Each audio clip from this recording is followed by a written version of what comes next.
Good morning, everybody. Ben and Woods, 97.3 The Fan. It's crazy. We are. It's Wednesday, but it was the longest 2 days ever. 3 days now, and but we're back here. It does feel like a Friday, but it's not. I hate to let you guys down there.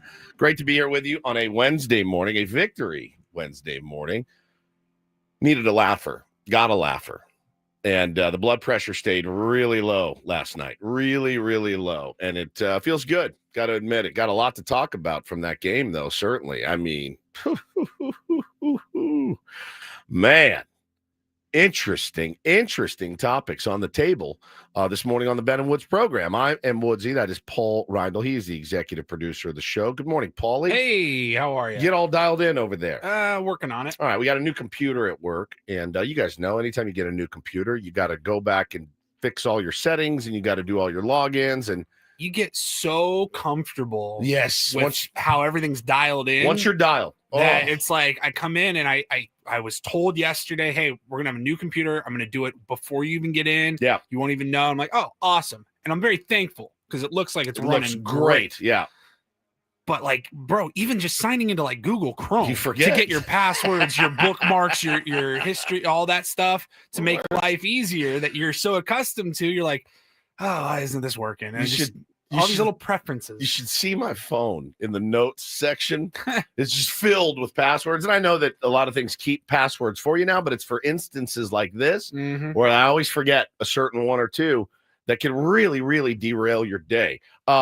Benjamin Higgins is your friendly neighborhood sports anchor. Good morning, Benjamin. Good morning. Yeah, I keep my passwords on a list in my notes app. Yep, me too. I don't call it passwords in case anyone gets in my phone to throw them off the scent. Unfortunately, I've forgotten what I called it, so now I can't find it again. So you keep it in one file? I keep it in a file in my notes on my phone, and I forgot what I called the file because I didn't want to call it passwords because that's poor internet security. It's very obvious. But now I'm trying to remember what I called it. Favorite golf holes. And it's just all his passwords. What did I call it? 7-iron 69. Spreadsheet.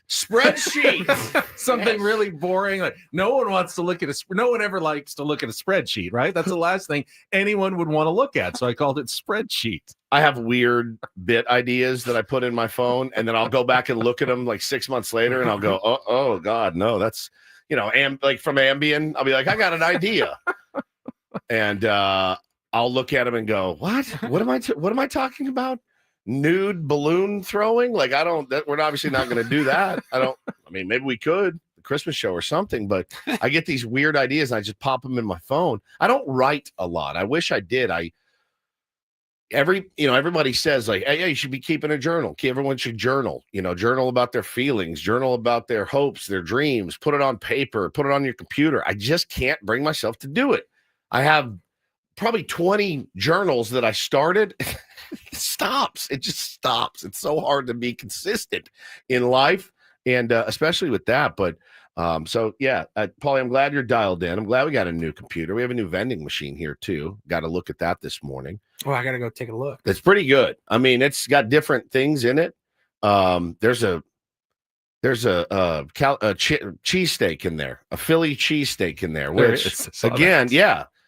Well, the funny thing is the vending machine says smart choices. Yet in there I see Reese's peanut butter cups, cheesesteak. I mean, all various candy bars of different sizes. I don't know how many smart choices are actually sodas. Like, why would you call your vending machine smart choices and fill it with a bunch of junk food?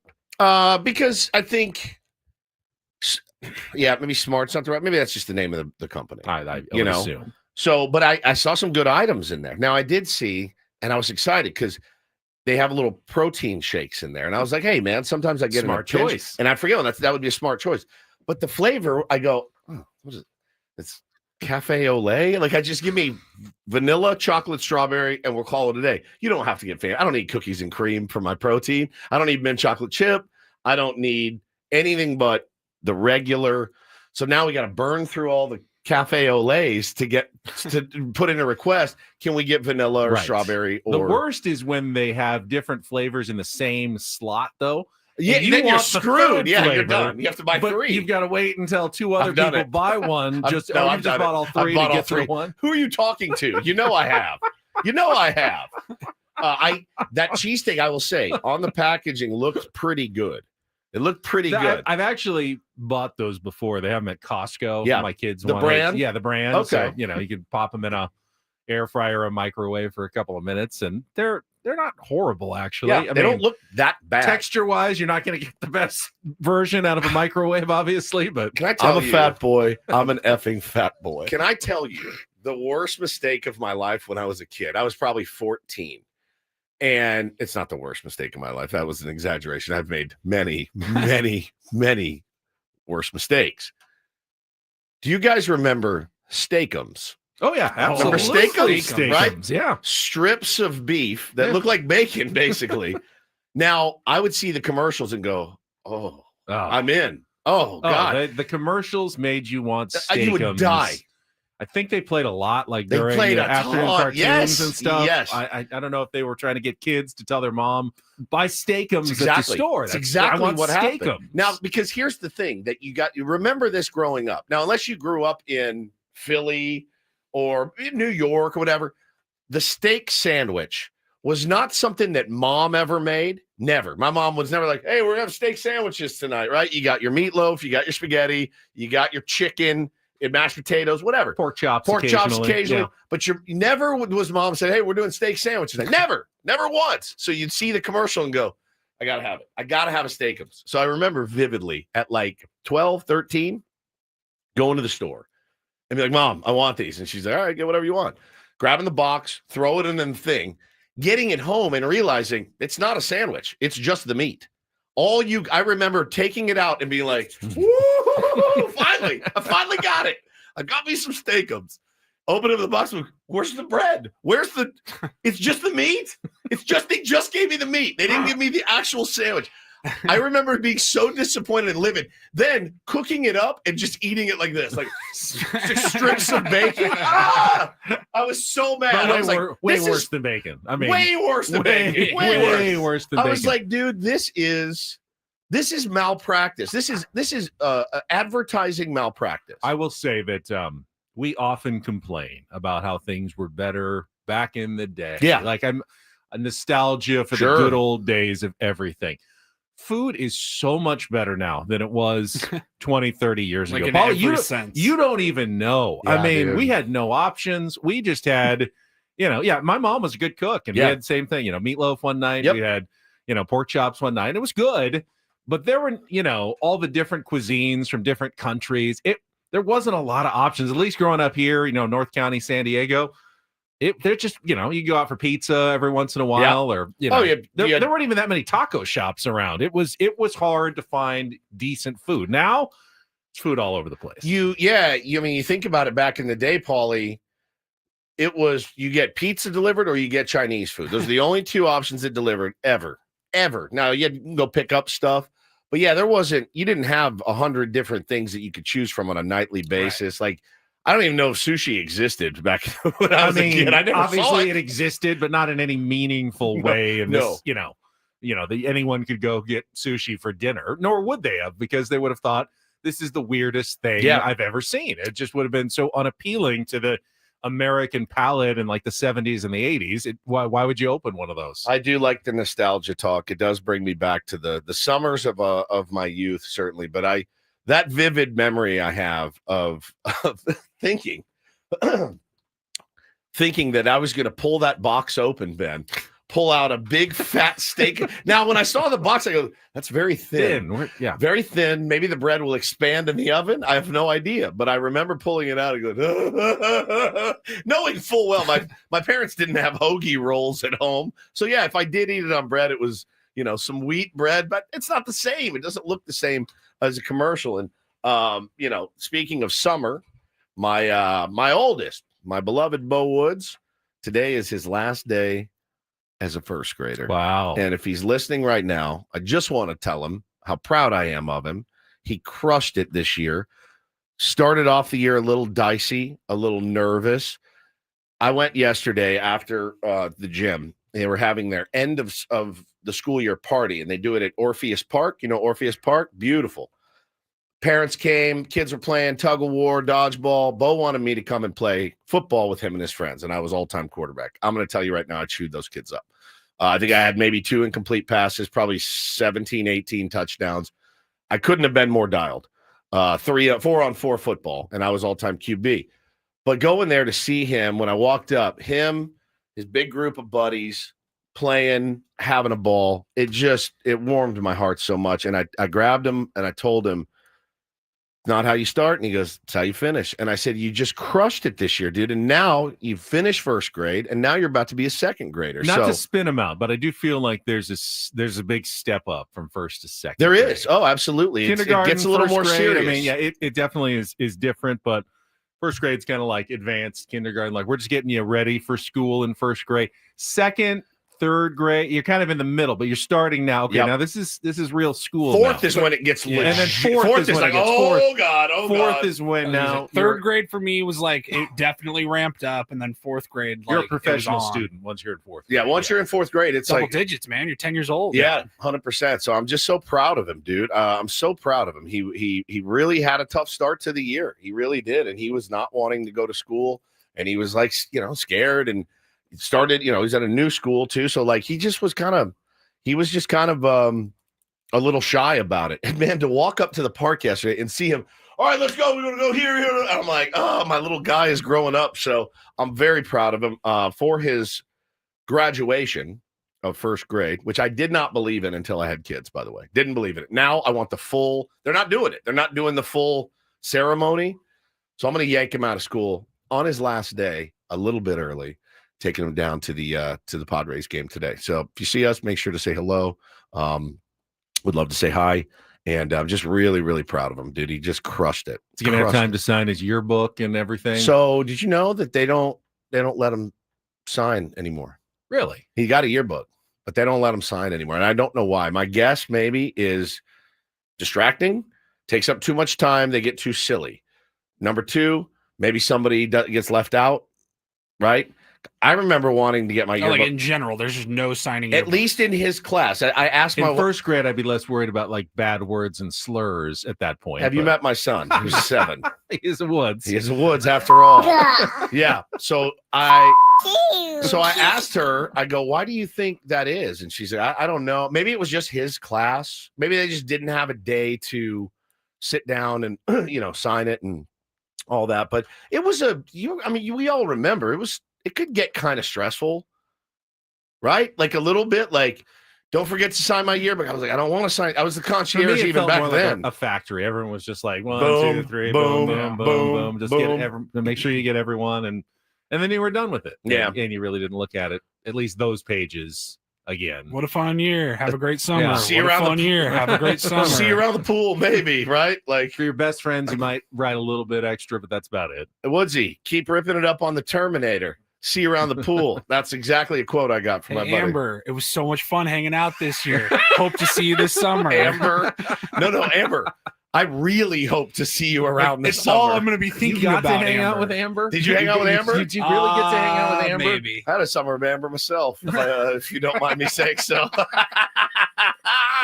Woo! The good old days they were. Have a great summer, Mike. Yeah. See you, bud. Hit me up. You literally just sign your name.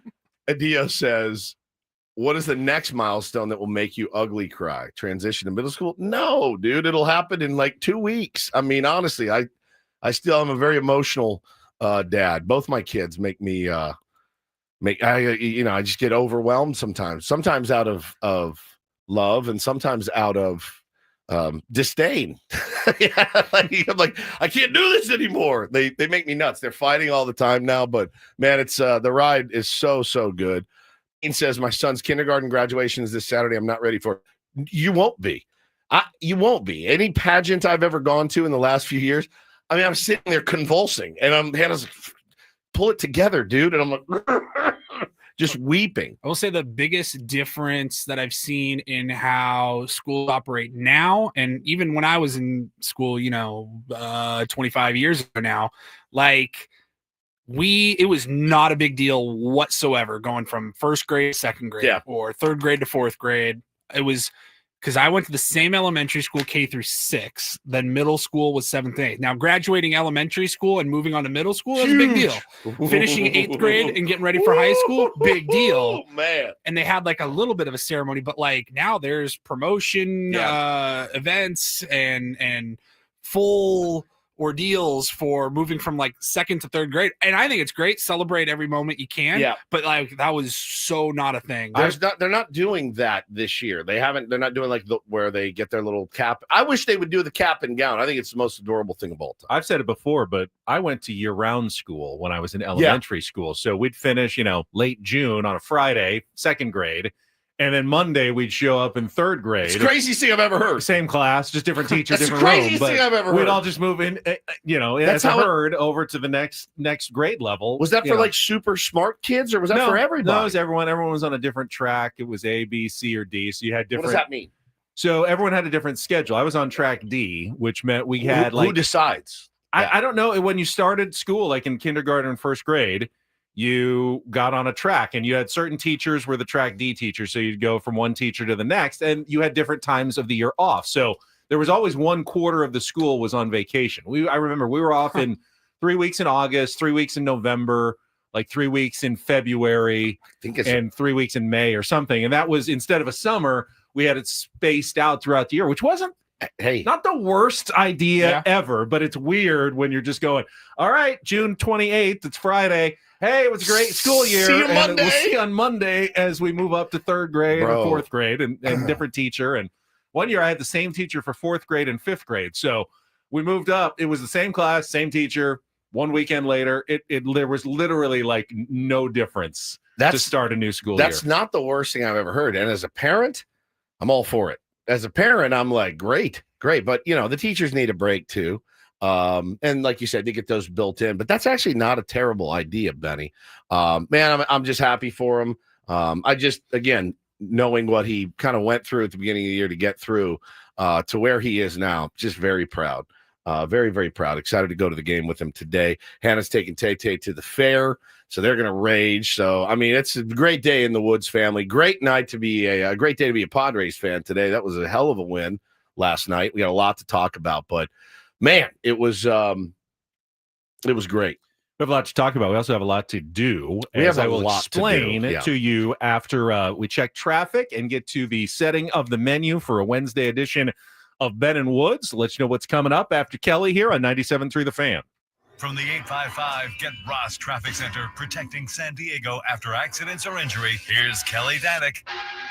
This game day traffic report is brought to you by Crystal Geyser Alpine Spring Water. Good morning. Pretty quiet ride all around the county. One thing to watch out for in the North County, we're getting reports of a stalled vehicle west 76 at Vista Way. It's got that right lane blocked, and apparently it's blacked out, so just take it extra carefully there if that's your route. That's west 76 at Vista Way. Coastline ride looking good so far, but that's going to change as the morning progresses. Opening day, San Diego County Fair.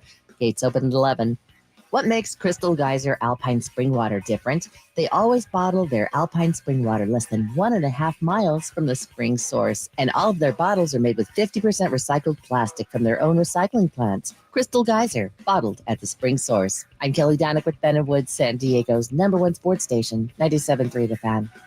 So obviously we'll talk a lot of Padres Dodgers, and we will wrap up yesterday's 11-1 win coming up in our next segment, and all of our usual features on a Wednesday as well. We'll pay off the incorporator from Jesse. That's all coming up between now and 10 o'clock. I need to ask Paulie, though.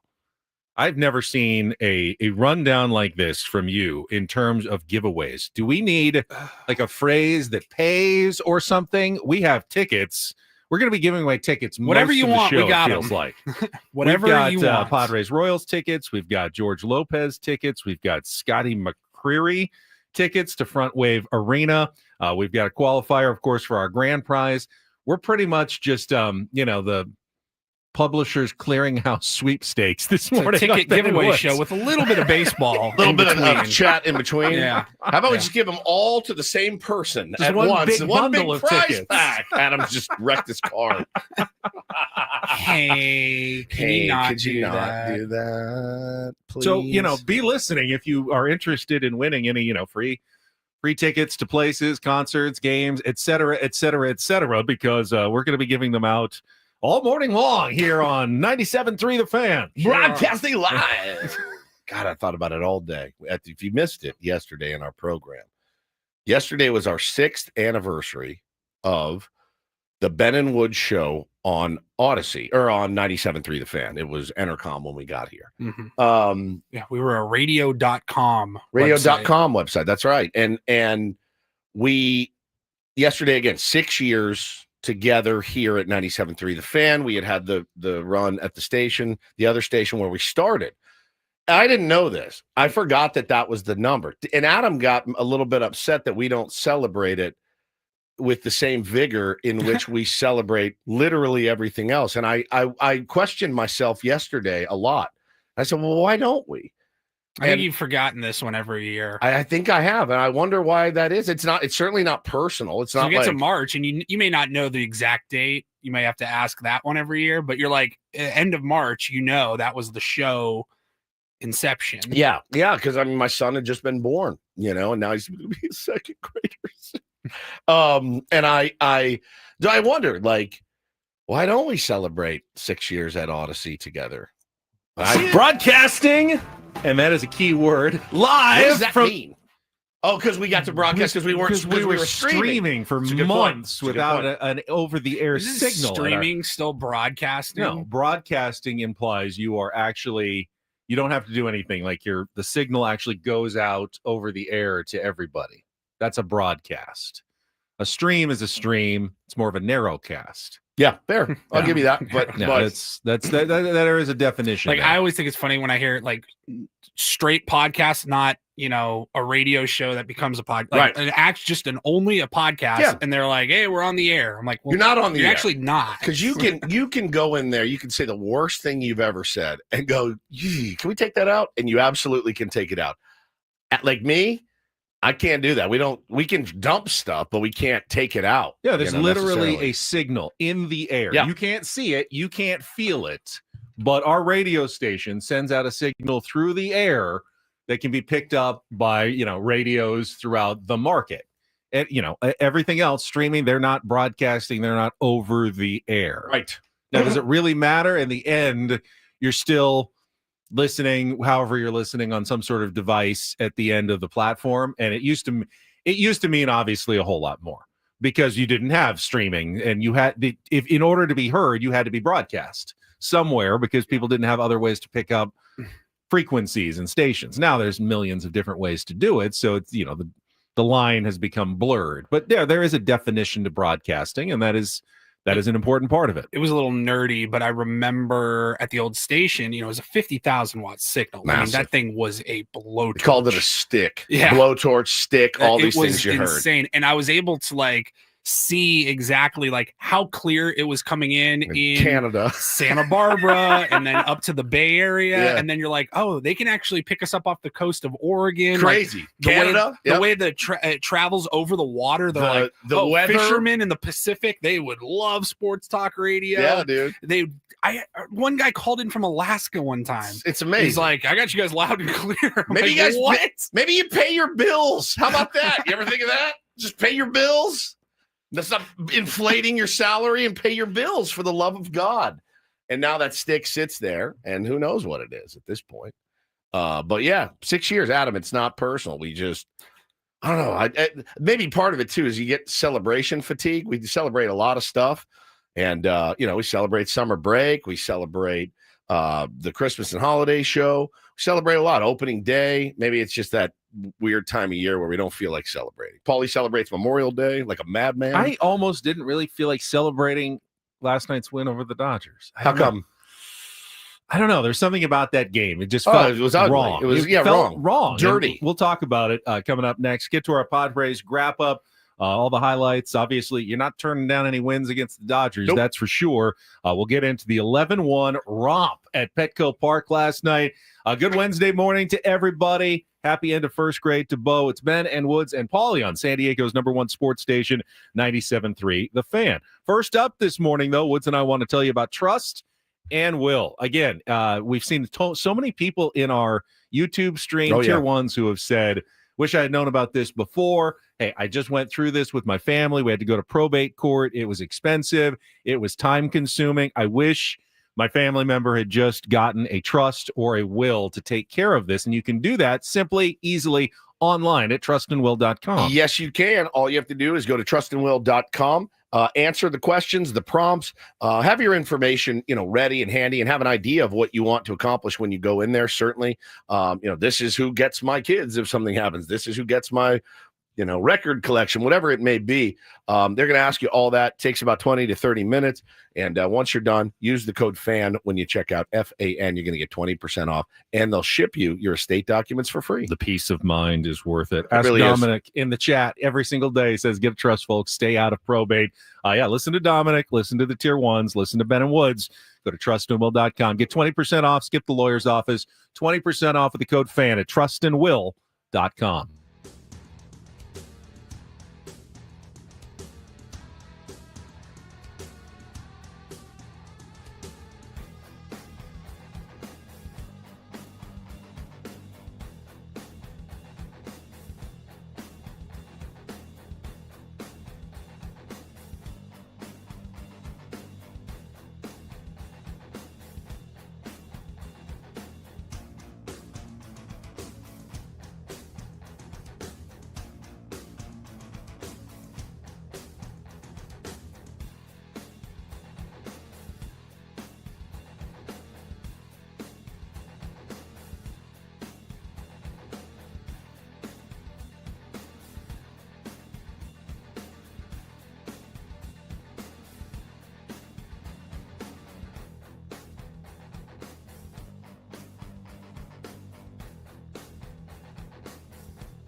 Hey players, things are about to get real here in San Diego.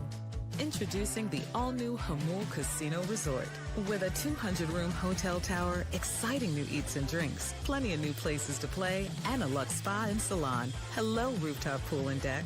It's where players can play their hearts out and enjoy all the perks that come with it. It gets real this summer at the all-new Jamul Casino Resort, the players' place.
This hour of Ben and Woods brought to you by Staples. Now, when I was setting the menu a moment ago, you may have noticed something was missing that you usually get on a Big League Wednesday. Paulie had a bunch of irons in the fire. For whatever reason, didn't work out. We don't have a Big League Wednesday guest lined up for today. And if you join our program regularly, we try to have a former or current major leaguer baseball player on throughout the summer on Wednesday. Have a bunch of different guys, friends of the program. Last week we had Tim Flannery on. He was fantastic. We did it differently this year. Like last year it was Brett Boone and Adam Jones every week. And then this year it was kind of a challenge. We're like, let's go every week with we'll have some rollover, we'll get Skip Schumacher on again at some point. I don't know why Ben just left our YouTube stream. Didn't touch anything. I did think though, at the beginning of the year when we came up with this idea, I go, I wonder how long it'll take. How long can we go before we get to a week where we're like, we had nothing? Yeah, and we got there. But halfway through the season. It wasn't nothing. It was not for a lack of effort. Sometimes things just don't work out. It's no big deal. Paulie's killed it this year. Yeah. Booking guests. And we got a lot of cool things coming too, by the way. Yeah, we do. And I don't care. I mean, guests are fine, but I'm fine to just shoot the breeze with you guys. I mean, I'll take callers from Padres. We can take callers, do whatever we want. It's our fun show. But I have no idea if this is going to work out. But we have a very strong Tier 1 audience out there, and there are some people I know. Yeah, I get texts from them who played Big League Baseball who listen to the show. So here's the deal. The challenge. We need a Big League Wednesday guest. Need a big leaguer. If you're listening to this program, or you know someone who listens and can give them a text, I want you to call us today. In fact, you can do it right now. Paulie, we can look at the phone screener. We're looking for a former big leaguer. I don't care if you got a cup of coffee. Yeah, one day. In the show. And you can share your story because we're fascinated by anyone. As Manny and Schulte like to point out, you wouldn't even fill half of Petco Park with every player that has played in the history of Major League Baseball. We're looking for one of you. Blows my mind. Out there. And if you played Major League Baseball and you listen to this program, give us a call, 833-288-0973. Paulie will do some screening, and hopefully we'll set you up for later in this program as our Big League Wednesday guest. Now, I'd like it to almost be a surprise for us. If we find someone, Paulie sets it up, and we'll just bring you on, and it'll be like mystery guest for us on a Big League Wednesday. Or if you know a big leaguer, you be the producer. You tell them to call in to Ben and Woods. Exactly. Yeah, you've got a friend who's a big leaguer. Hey, I listen to this radio show. They're looking for a big league guest. No, I didn't do much in the big leagues. Doesn't matter. We don't care. We want to know your story. We want to know your story. If you've been listening to us for several years at this point, those are our favorite guys. It's the best kind. The Brian O'Grady's of the world. Yes. Absolutely. He's doing great, by the way. I texted with him recently. Got two kids, two beautiful kids. What team is he playing for now? I don't think he's playing. I saw him hit a home run the other day. What are you talking about? It's an independent ball somewhere, something. Recently? The Gastonia somethings or other, I think is what it was. I forget, but hey, that dream dies hard. It does, dude. When you want to be a big leaguer. But let's talk about what happened in last night's game. Get to our wrap up, all the highlights. Maybe Paulie can help me fix my camera. Don't know what's wrong with it, but we'll get to that coming up next on San Diego's #1 sports station, 97.3 The Fan. From the 855 Get Ross Traffic Center, protecting San Diego after accidents or injury, here's Kelly Danick. Traffic is sponsored by Islands Restaurants. Nice and quiet on the roads right now, guys. This stalled car is still showing up on my screen, so I'm going to mention it. Westbound 76 at Vista Way. It's in the right lane, and it's blacked out. Someone may have moved it by now, but since it's still showing up, I'm going to mention it just to keep you safe if you're heading that way. If you are heading that way and you don't see it there at Vista Way, West 76, call the studio and say, Kelly's full of it. Just kidding. Big on protein, rich on flavor, the new $10 Islands Restaurants protein bowls are here for a limited time. Packed with over 40 grams of protein and stacked with fresh ingredients for the flavors you love, just in a bowl. Find your protein paradise at islandsrestaurants.com. I'm Kelly Danick with Ben and Woods, San Diego's #1 sports station, 97.3 The Fan. I love winning, man. I love winning. You know what I'm saying? It's like better than losing. Miss any of the Padres win yesterday? Ben and Woods didn't. Yeah, absolutely. We've got you covered with all of the highlights. Oh, Yes. It's the Padres Wrap-Up. Brought to you by Hamul Casino Resort. Things are about to get real with the all-new Hamul Casino Resort with gorgeous rooms and exciting new eats and drinks. It gets real this summer at Hamul Casino Resort, the player's place. I want to go fast, but I want to go slow, and I want to go deep. The Padres have slayed the dragon again. Started and stopped. Arise hits it into right field and a base hit. It's down the line. Fernando rounding second on his way to third. Hernandez gets to it. Tim Leeper going to wave him. Here is the relay from Tommy Edman, and it is not in time. RBI double Luis Arise. Padres strike first. It's 1-0. And he swings, loops it into right center field. Pages over, not going to get there. Drops down at a base hit. That'll get Arise home from second. Manny Machado an RBI single, and it's 2-0. Here's the 2-0 pitch. Merrill swings, hits it hard over Freeman down the right field line. Now it's Manny's turn to burn around the bases. On his way to third, he's going to be waved. Hernandez just gets to it, sends it into Edman. It'll roll to Freeman. Machado scores, and Merrill standing at third. It's an RBI triple and a 3-0 game.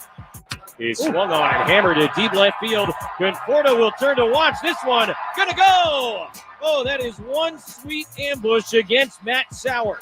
And Martin Maldonado, his third home run of the year, makes it 6-0. The 0-1 is lined into center field. That's a base hit. Arise has scored. Merrill speeding home. He will score as well.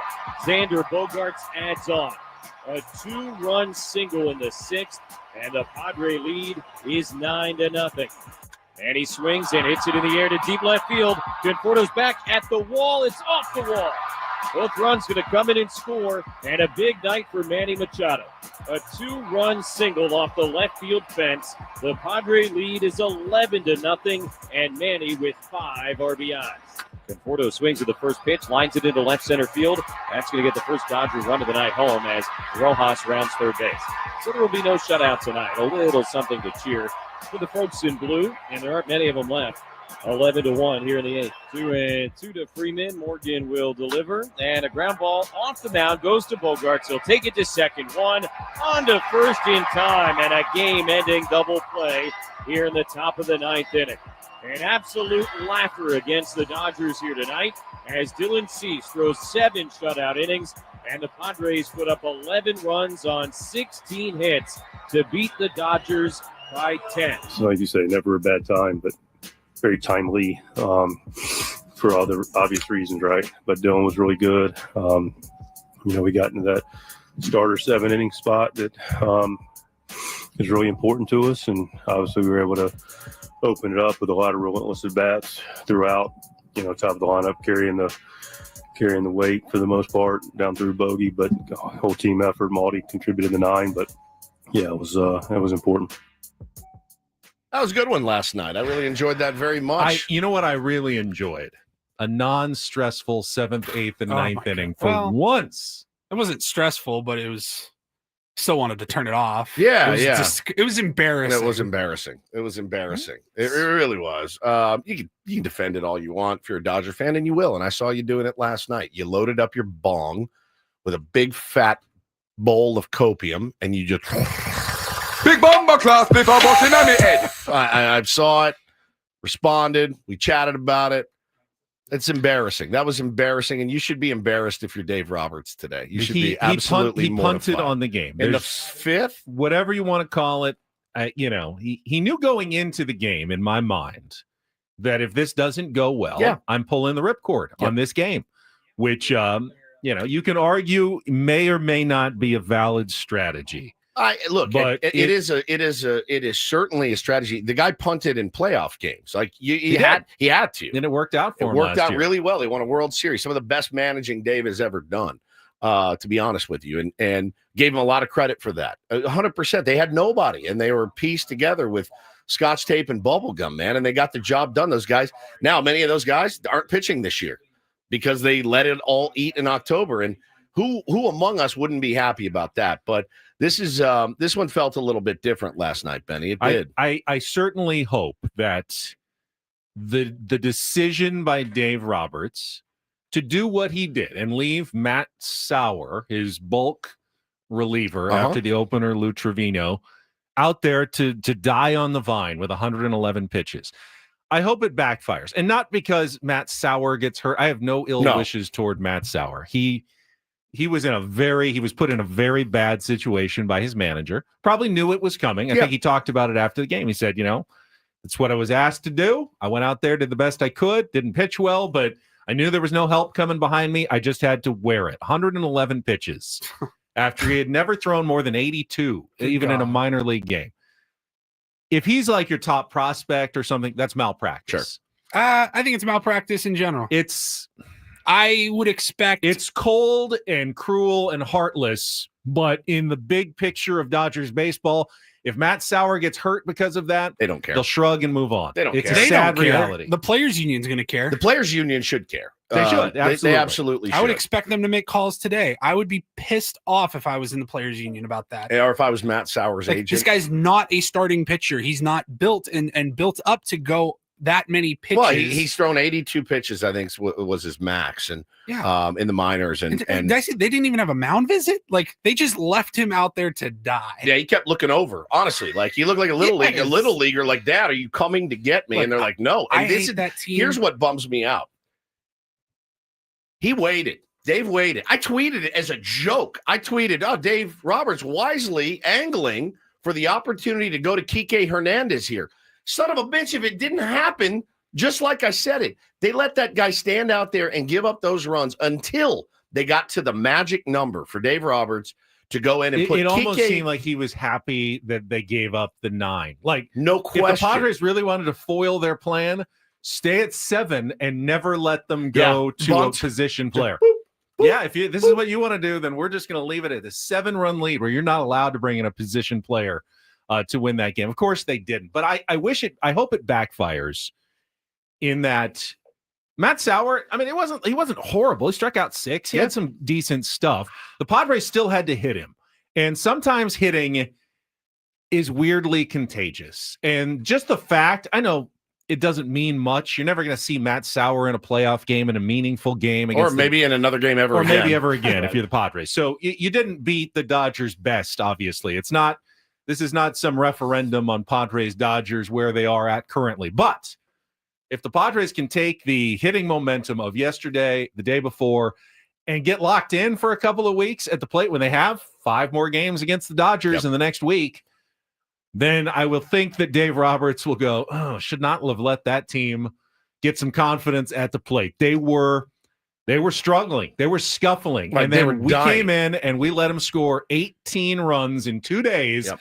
And now all of a sudden, everybody is tearing the cover off the ball. Maybe we shouldn't have let that happen. So cavalierly, is that the word? Cavalierly in game 2 of the series at Petco Park. Yeah, and you say that, we didn't beat their best. We didn't beat their best pitcher last night by any stretch, but they had their best lineup out there. Dylan Cease beat their best. Dylan Cease was fantastic. I kind of challenged him yesterday and said, again, that sounds weird saying that. I challenged him. I'm a load. Dylan Cease is an all-world pitcher when he's got some of the best stuff in the business. But I said on the air, hey man, we got to have it. We have to have it, and we have to have it tonight. And boy, did we get it! So massive. They ran out there. Ohtani, Betts, Freeman, Kike, or not Kike. Teoscar, Max Muncy, Pages, Conforto, Edman, Dalton Rushing gets the start last night. One of my new arch nemesis from the Dodgers. One of my new fubsy little dude. So Dylan Cease handled those cats last night. And like you said, hitting is contagious. And I think what you saw, one player in particular, man, he's been locked in, period. He's hitting everybody. But Jackson Merrill with a couple of ABs that I went, that's him. That's the guy I remember. That fastball in the outer half bend that a week ago he misses entirely or tries to pull it and rolls it over to the first or second baseman. He just goes, boop, slaps it in the left field for a knock, man. Phenomenal ABs early by the guys to get on the board, foot on the throat. Now, you want to pick it apart. We had bases loaded in back-to-back innings. We got 1 run out of it on a double play ball by Martin Maldonado. That stinks. That you got to clean that up. You got to find a way to scratch out at least a couple, 2-3 runs with an opportunity like that against that team. But all in all, I'm not going to sit in here and cry and pick apart an 11-1 victory, even though the last 3 innings were thrown by a position player. Again, I'm not going to come, and I'm also not going to come in and be, oh, the sanctity of the game and blah, blah, blah. Bro, he had pieces available. He had Ben Kasparius. Guess what? He didn't want to use him because he wants to use him today. He didn't use Michael Kopech. I wouldn't have used Michael Kopech either. He's coming off of an injury. But again, you gave up. You were down 5.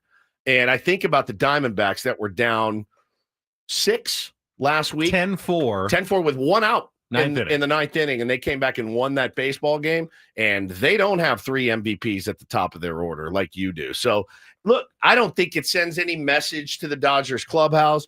They knew what was going on. I did think it was pretty, I don't want to say Bush League. It just wasn't enjoyable. It wasn't enjoyable at all, and I thought it was pretty tired to leave this guy out there. And then Dave Roberts hiding in the dugout, back in the corner, had a Tier 1 send me this picture. He goes, man, does this speak a 1,000 words? I said, it sure does. It sure does. Like, I felt really bad. I felt bad for Sauer. I thought that was really, really terrible. You had Jack Dreyer available. I mean, you had arms. It's not like we have no 1 weekend pitch. We have to do this. And there's Dave hiding in the corner. Couldn't even look the dude in the eye, man. I thought it was terrible.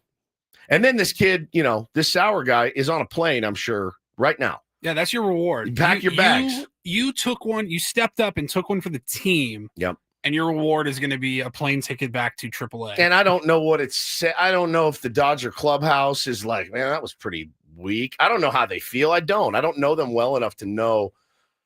But again, you run that out there in the 6th inning. I thought that was just pretty weak. I thought it was weak. And I think Mike Schilt probably thought it was weak too. I thought it was interesting to hear Don and Mud, I think it was in the 8th inning, at least have the conversation of like, should there be a mercy rule in Major League Baseball? We've talked about it before. And that makes sense for 3 idiots like us on the radio to be talking about. I was a little surprised to hear that. And they were just, Mud was like, look, I'm not advocating for it necessarily. I think it's worth having a conversation. And I mean, if you don't want to play, and Dave Roberts clearly didn't want to play, right? That's what that signals. When I put Kike Hernandez in the 6th inning, that means we're done for the night. We don't want to be here. Right. And I'm like, so what is everybody else doing here? And I'll tell you, somebody made a good point to me on text. They said, man, yeah, it's funny. It's cute when a position player pitches. He's up there throwing 42 miles an hour. Our guys are still taking hacks because why not? If you're going to do this, we're going to try to punish you. What happens if Manny tears an oblique swinging at a 42 mile an hour fastball? It's really not safe. It's not safe for Kike. It's not safe for the players. That's why Kike wore a helmet. That's why he wears a helmet. And I thought to myself, it was funny man, the first time when he's doing all the bits on the mound. Tyler Wade pitched when the Padres got blown out in Toronto. I mean, it happens. It's not ideal, but it was 1 inning.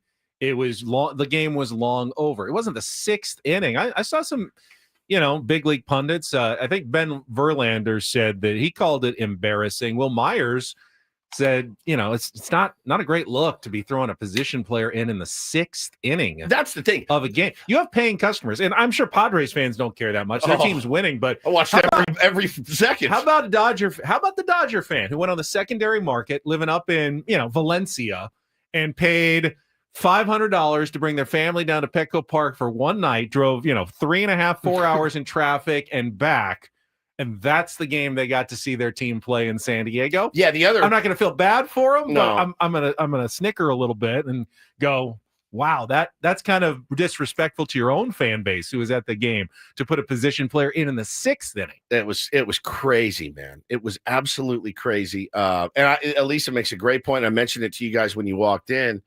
Mike Schilt was not afforded that opportunity. Mike Schilt had to wait, if he wanted to, until the 9th inning, which is, hey, if you guys are going to Kike in the 6th, Schilt had to go through David Morgan for a couple of innings. David Morgan will be unavailable today. Mm-hmm. You need a strikeout pitcher with 99 mile an hour heat to come in and get a big out in the 8th inning.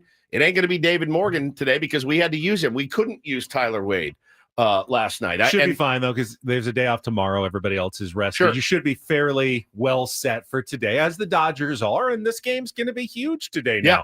This is a referendum. Dodgers win.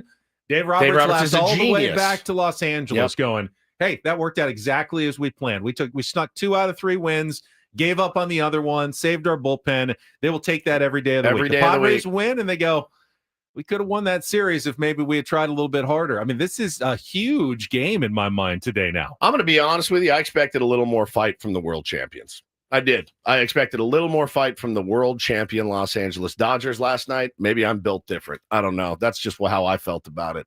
Expected a little bit more fight. I thought that was pretty embarrassing. And listen, I'm not worked up about it. We won 11-1. It was fantastic. I would watch that game again this afternoon in person. Hopefully it happens again. But yeah, man, I thought it was tired. I thought it was a real tired look. One person who always fights is our Jesse Agler. Fights to get that incorporator word in. We will pay that off for you. Fubsy was the word last night. Which Dodger was at the plate when he said it? That's coming up next on San Diego's #1 sports station, 97.3 The Fan.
Not sure if we spent quite enough time talking about Dylan Cease. No, we did not. We mentioned him, but I don't know, Woods, if there was a more important game this season for a pitcher to go deep. For us, to this point, right? That was number 12 in a row for the Padres, trying to get to the finish line of 13 games in 13 days before the off day tomorrow, and the bullpen was shot. I mean, shot going into that game. Mike Schilt did not want to have to go to his high leverage relievers, but he also knew we need to win this game to have a chance to win the series. Yep.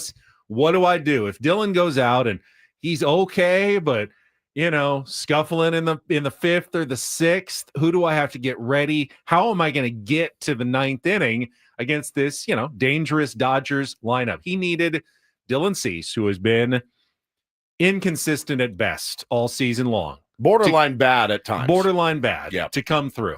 And man, did he ever come through. With the one inning where it looked like it might unravel. And it's been so many times this year with Dylan Cease that he's had that one inning and it cost him. But this time, he worked around it. Walked the bases loaded in the top of the third, and it's still a 0-0 game at that point. Oh, I mean, how man. different is this game if Teoscar Hernandez delivers a big hit, grand slam, a 3-run double? The entire game is completely different. But he gets that out. The out of the game, I don't think there's any doubt in my mind. The out of the game there, Padres immediately answer with 3 runs. Yep. And at that point, Dave Roberts is thinking, all right, the plan that I had in the back of my mind is now in the front of my mind. Yep. We're going to let Sauer wear it.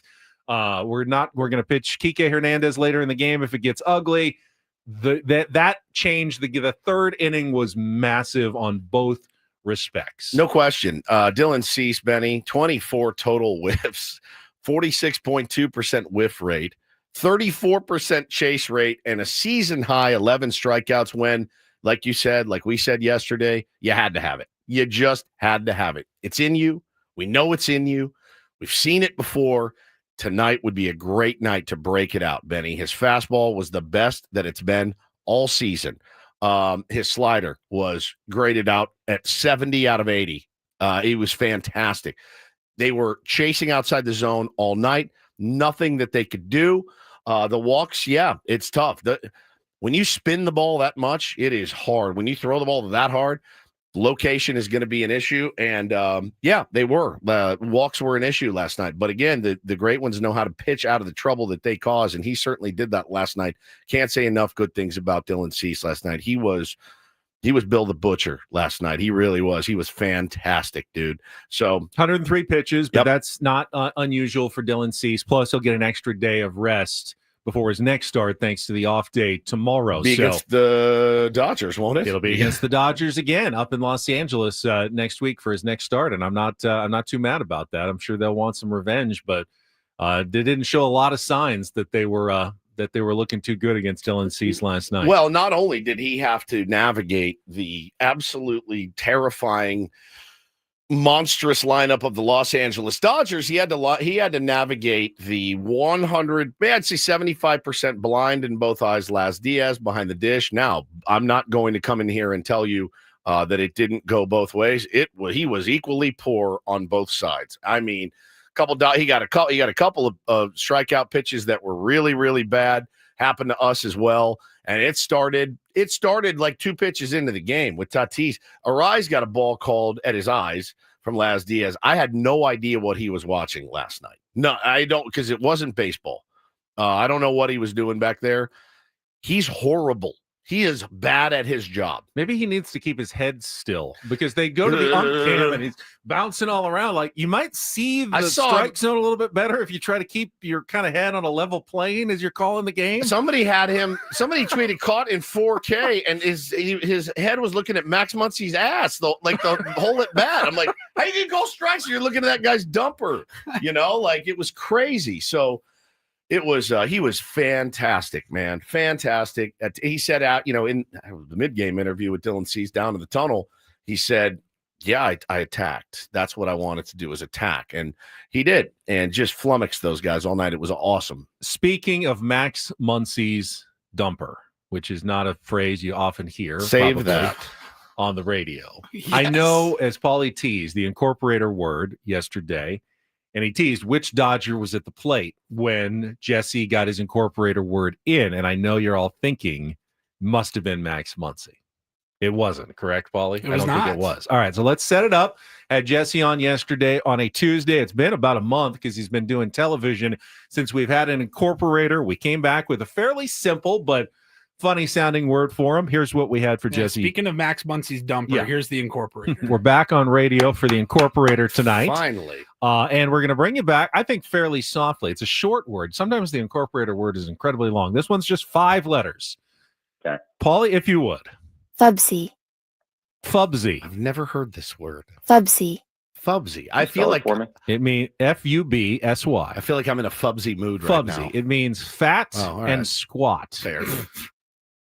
All right. So, how did Jesse work Fubsy? Fat and squat. All I got was a text from the GOAT himself, Jesse Agler, last night. He said this was in the top of the 5th inning with Freddie Freeman at the dish. Sad of the stretch. Pause. Now the pitch. And a swing and a miss. And a slider in on him there. 0-1. Freddie Freeman, of course, is all arms and legs. Not even a little bit fubsy. The other There's way. anything wrong with being fubsy, but he is not. Very long, very lanky. The one pitch is hit hard and beyond the Dodgers. Man, didn't go after Don or Mudd. I thought maybe there'd be some announcer crime going on in the booth yesterday, but he simply, as Jesse intelligently does, turned it around. Opposite. Genius. Fubsy. Not Fubsy. Yeah, that's just absolutely legitimate in the use of the incorporator. I'd like to get to the point where I'm not Fubsy anymore. I would. I'm working very hard in the gym and on my diet to be not as Fubsy as I am. Defubsify yourself. Defubsify myself. That's great. Jesse's the GOAT. So now we've got last game of the series, day game. Thank you, San Diego Padres, for allowing the Dodgers to get away early. Dodgers don't really allow that for their opponents in Los Angeles. They're going to play 3 7:00 games, and then Thursday, the last game of the series, actually I think starts at 11 p.m. or something. They don't do getaway days in LA, but got one today. We got a 1:10 first pitch for you, and the Dodgers saving their ace of the staff to go for the series win. Justin Robleski on the mound, going up against Randy Vasquez, who continues to don't exactly know how, but he has pitched well. I mean, this will be the biggest challenge he's faced yet. Can he keep the Padres in this game? Justin Robleski has an ERA over 8. I would love to see the Padres carry their offensive momentum into today and put some more runs on the board, give Randy Vasquez some support, a little bit of a cushion. Because you're probably going to need a little bit of a cushion when you're going up against Dodgers team that's going to want to win this series. Big time. They're going to want. Dave is going to want to justify. He's going like, you need to save my bacon. Save my bacon. I'm going to look really bad if we lose this series now. So I need this one, guys. Yeah, 100%. He's thrown 15 innings. Padres are underdogs today. Are they? I mean, I don't know. They were favorites yesterday. They were. I thought it would have been a little bit closer. I mean, I wasn't sure the Dodgers, when we started the year, I've asked the question, will the Dodgers ever be an underdog in any game? And they have been quite a few times because of the bullpen days and the pitching and, the various matchups that they've had, and rightfully so. Today, I don't know if they should be Padres or Dodgers should be favored in this one. I mean, look, I think Vegas probably looks at Randy Vasquez like we look at Randy Vasquez like, well, you've done it. Do it again. Do it again against this lineup. Now that's obviously what you fear is that Shohei hits a single, steals second, Mookie hits him in, Freddie hits a homer. Randy Vasquez could be potentially good hitting for these guys if he keeps the ball down. If he doesn't walk guys, I think the Padres can absolutely find a way to win this game. If he is all over the zone, spraying the ball everywhere in the zone or out of the zone, I should say. It's not going to be good. But Robleski, his velocity has increased recently. I saw people tweeting about his last start that he's touching 100, 101 from the left side. That's pretty dirty. Padres, I don't know what their current numbers are against left-handers. I can't imagine it's very great, but I can look that up certainly at some point and get you that information. But yeah, man, again, they're always going to be a tough lineup. If it doesn't really matter who they run out on the mound, they're going to be a tough lineup to navigate for a guy like Randy Vasquez or really anybody else. I think the only stat that matters to Mike Schilt is that the Padres have won 6 of Randy Vasquez's last 7 starts. Correct. Has he been dominant, lights out in all of them? In any of them, really? No. Last time out he went 4 2/3, didn't give up any runs, but walked he was a bunch. Dominant in one. I was in LA for a concert. We were watching on the TV. He had what? He was like. So the last 7. Who the hell was it against? At Pittsburgh, 5 innings, 6 hits, 1 run. That was probably his best. It was early. It was early in the season. Rockies, 6 innings, 6 hits, 2 runs. Angels, 6 innings, 4 hits, 1 run was pretty good. The one they lost, that was the 14-0 loss to the Blue Jays. 4. It was a Saturday 2 runs. Fox game, Braves maybe. I can't remember. He was nasty. First game against Atlanta. Yeah, 6 innings, 4 hits, but that was back in March. Yeah. But he's been fine. He had a 2.89 ERA in the month of May. 2 starts now in June. The second against the Pirates wasn't great. 3 1/3, 4 earned runs. But again, they won that game 6-4. They won his last start 2-0 against Milwaukee. They have found a way to win Randy Vasquez starts of late. Well, listen, man, with an off day tomorrow, if I'm Mike Schilt, I now have Estrada rested. I've got Jason Adam rested. I've got Sean Reynolds. I've got Adrian Morejon rested. I got all of my big dogs rested. The only person that pitched yesterday was David Morgan.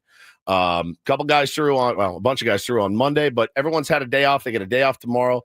Yeah, man, if it gets dicey. 5 innings, 2 runs, 5 innings, even 3 runs, and get to the bullpen, that gives you a chance to win that game today. That's what they're looking for from Randy Vasquez. Well, and conversely, because of last night's, display by Dave Roberts, he's got Yates, Tanner Scott, Jack Dreyer, Anthony Bonda, Alex Vesia, Michael Kopech, and Ben Kasperius. That's why you got to get to Justin Robles. That's why you got to get to him. Get to him early. And Padres did it yesterday, scored enough runs early to get that win. All right, we'll take a timeout. We'll talk more Padres baseball coming up. We do have a couple of, I think Paulie has a couple of irons, maybe potential bites, nibbles on the old reel for Big League Wednesday. Yeah, Tier 1s are trying to set us up with a Big League Wednesday guest. One name, if it comes through, you guys will remember absolutely. If you're a Padres fan. So this would be cool. We'll keep you updated on whether we're going to get a random Big League Wednesday guest. But up next is Don't Do This. I'm going to get to the state of American soccer. Yikes. It is not pretty right now, folks. Not good. We'll get to that coming up. And anything you'd like to add? Yeah, you'll see. You'll see. Coming up next with Ben and Woods, we'll check traffic. Know right now. You don't even want to know. That's how good it is. So unbelievable. And we got to get to one of these ticket giveaways. So we'll let you know what we're going to be giving away when we come back as well. Excellent. On San Diego's #1 sports station, 97.3 The Fan. Well, may I recommend to, the Dodgers pitching staff or anybody out there that's struggling with joint pain, maybe Matt Sauer would like to call QC Kinetics today. They can certainly help you. Give it a couple days to rest, see how it feels. But no, if you woke up this morning and you have pain in your elbow, your shoulder, your back, your knees, your wrists, like I did, call QC Kinetics. They will take good care of you. Revolutionary treatments that work to give your body long-term relief.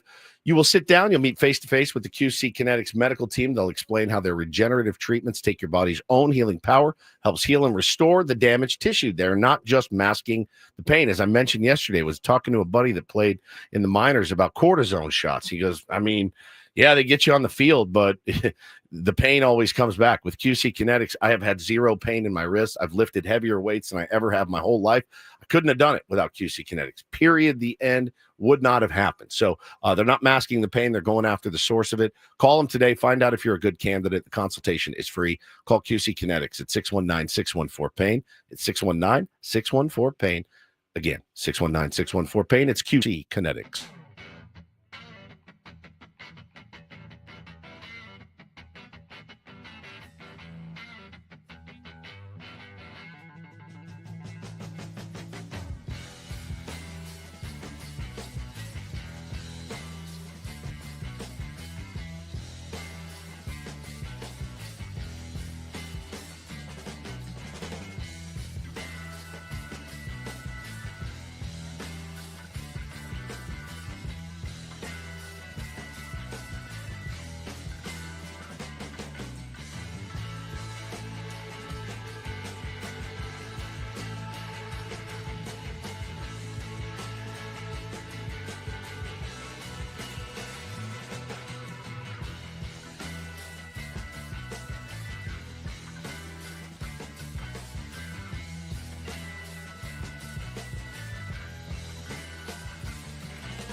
Hey players, things are about to get real here in San Diego. Introducing the all-new Hamul Casino Resort. With a 200-room hotel tower, exciting new eats and drinks, plenty of new places to play, and a luxe spa and salon. Hello, rooftop pool and deck. It's where players can play their hearts out and enjoy all the perks that come with it. It gets real this summer at the all-new Hamul Casino Resort, the players' place.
Don't Do This on a Wednesday is brought to you by Trust and Will.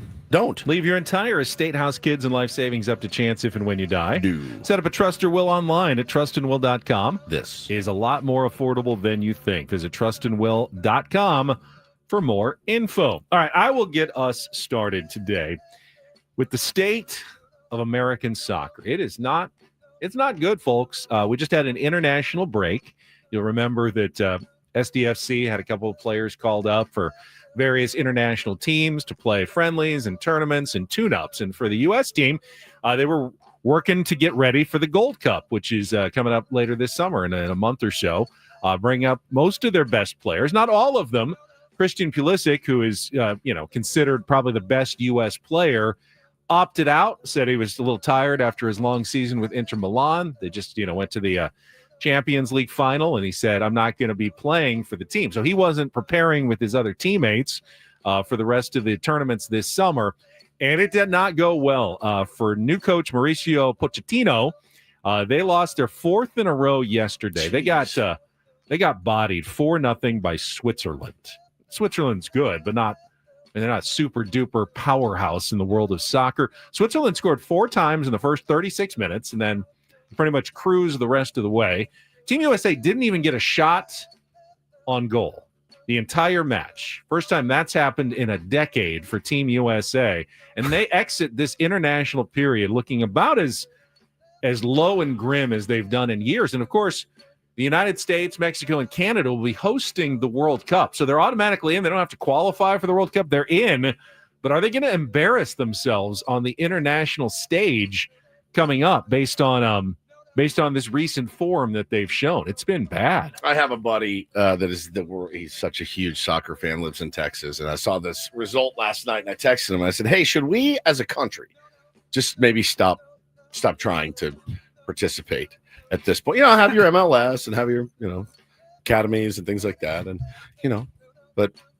I mean, I remember. It felt like we were rising. Landon Donovan, World Cup goal. I remember going and watching like at Pizza Port in OB, and everyone was like just going through, like they scored late and they won in the World Cup and they advanced to the final 16 and you knew you weren't going to win, but you felt like, okay, American soccer is on the rise. It's on the come. There's on the horizon. You could see them maybe getting to like the final four of a World Cup here in the next 10, 15 years. And despite all the youth soccer that we have, I mean, your kids, everybody's kids playing soccer, more academies, more MLS teams, the popularity is growing undoubtedly in this country. Our national team is getting worse. Yeah. That shouldn't be happening. There's something wrong. I mean, the Federation has come under a lot of criticism for mismanagement, just didn't Landon and Pulisic's dad get into it? Yeah. Why have I seen Pulisic's dad in headlines? Well, I feel like that's never a good sign. Landon criticized Pulisic for not playing. Coming and playing with his American team. Like, don't you care? I mean, this is important. Yeah. And you've got to care about this. If you ever want to be good, you have to care about it. And dads want to defend their kids, so they went after it, social media and such. So I like Landon that he's not afraid to. Landon speaks his mind. He speaks his mind. He very much does. I haven't had him on the show in a while. It's been a minute. Yeah. I like Landon a lot. Really good dude. This guy is not speaking his mind, but there's a little bit of an update for Stephon Diggs. You remember on Don't Do This maybe a week ago. He was, it's the off season. It hasn't reported for OTAs yet. He's still in his off season mode, and he's on a boat. And he's partying with some bikini-clad women, who amongst us, right? And he had that. Me, probably, right. Yes. He had that bag of the pink substance that he handed away. So they asked him. He shows up, and they wanted to know, the reporters in New England obviously wanted to know, Ben, what was in the bag? What were you doing? And so his quote was, obviously, I want to get as candid with you guys as possible. I kind of have a thing where I don't talk about my personal life with people I don't know personally. I'm pretty sure everybody here, men and women, great people. But I kind of like to keep my personal life personal. Maybe don't put it on film and, maybe don't do it. I guess he thought it was a private setting. It obviously wasn't. Somebody's recording it, but it didn't seem like they were recording it surreptitiously. Did it? Right. You know what I mean? It was like, hey, we're here. We're on a boat, and here's my bag of pink cocaine here. You have some and bring it back. Don't do all of it. I mean, it's nuts. So he said, I did have a conversation with head coach Mike Vrabel, others in the organization. He said the particulars is all internal. So he will not answer the question. He said, I don't want to be rude, but I would hate to repeat myself for the fourth time. You want me to repeat myself again and say the same thing? That's it. He was done. He's done talking about it. So if that's, you talk to your bosses about it, they're fine with it. They're going to give you a pass. You don't really need to address it, I guess. How many times have we seen someone compound one DDT mistake with another DDT mistake? In this case, you can call this policy. I don't really like to talk about the crimes that I've committed publicly and admit and give more evidence against myself, voluntarily. As long as you don't have a subpoena, I won't be talking about this, and that's probably a good decision in this case. I will plead the fifth, as my answers may tend to incriminate me. Good call. Yeah. All right, finally a little do this. DD Mega Do. College World Series is coming up this week. We didn't talk about it earlier in this week. Probably should have, though. There is a very surprising participant this year in the College World Series. Congratulations to the Cinderella story of the college baseball season, the Murray State Racers. The Racers of Murray State. This is awesome. So you know how the baseball postseason works in college. You get 64 teams in the tournament, and they're all divided into 4-team pods. You have the super top-seeded team, and then you have a second seed, a third seed, and you have the automatic qualifiers. They're like the 16 seeds in the NCAA tournament. They're cannon fodder in the first round. They get blown out 2 games and they go home. But great year. Hey, you made the NCAA tournament. Not Murray State. They were the, essentially 15, 16 seed coming into their tournament. They upset Ole Miss, made it through their first ever regional, and got to the super regional. So the second weekend, you advance and play a best-of-3 series against another regional winner. They played Duke, another really good team. Knocked them off. Beat 'em. And now the Murray State Racers, enrollment about 8,000. Quick, I like to do this. Where is Murray State? Murray State is in Indiana, let's say. Ohio. Murray do this State one already? is in Kentucky, of course. Murray, Kentucky. Murray, Kentucky. Hey, of boy. course. It's not that far off. Fair enough. Their coach, Dan Skilka, I mean, he cuts the grass on the field himself, gets on that riding board. The stadium capacity, 800. Folksy. It's not so folksy. This is by far a big-time college baseball program. They're massive underdogs at the College World Series, like 700. But they're one of 8. 701, but they're one of 8 teams left in the country still playing for a national championship. They play UCLA in their first game at the College World Series coming up this week. Great story. Arkansas, LSU, Oregon State, Coastal Carolina, UCLA, Louisville, Arizona, and Murray State. Jordan points out, famous Murray State alum, Ja Morant. Oh, Ja is a nickname. It's a nickname, of course. Right. What is a nickname? And that is don't and do this for a Wednesday.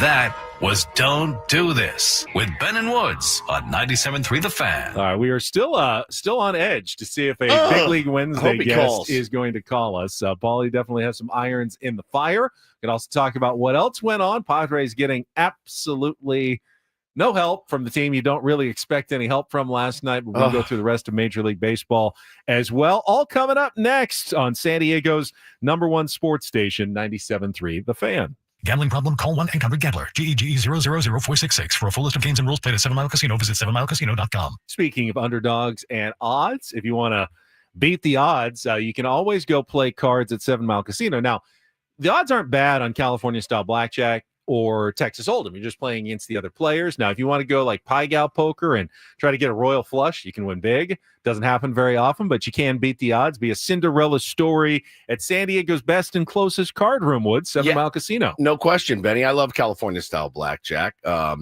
I just feel comfortable playing it. I feel comfortable when I go to 7 Mile Casino. They always take good care. They got good food, smoke-free environment, no slot machines ringing in your ears. Just a cool place for card players to go. They'll take your high-limit action there as well.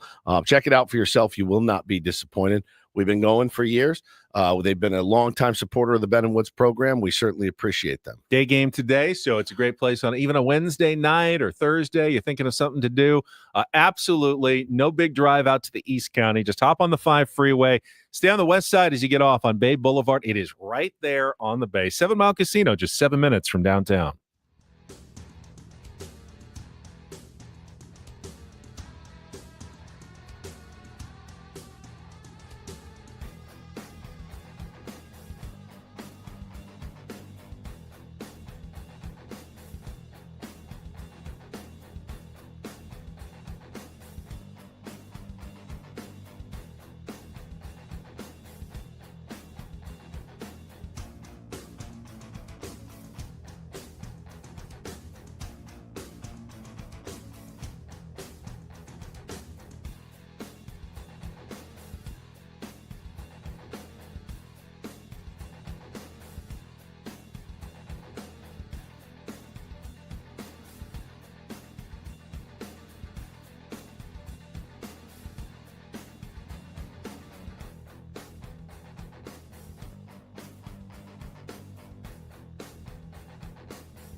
Hey players, things are about to get real here in San Diego.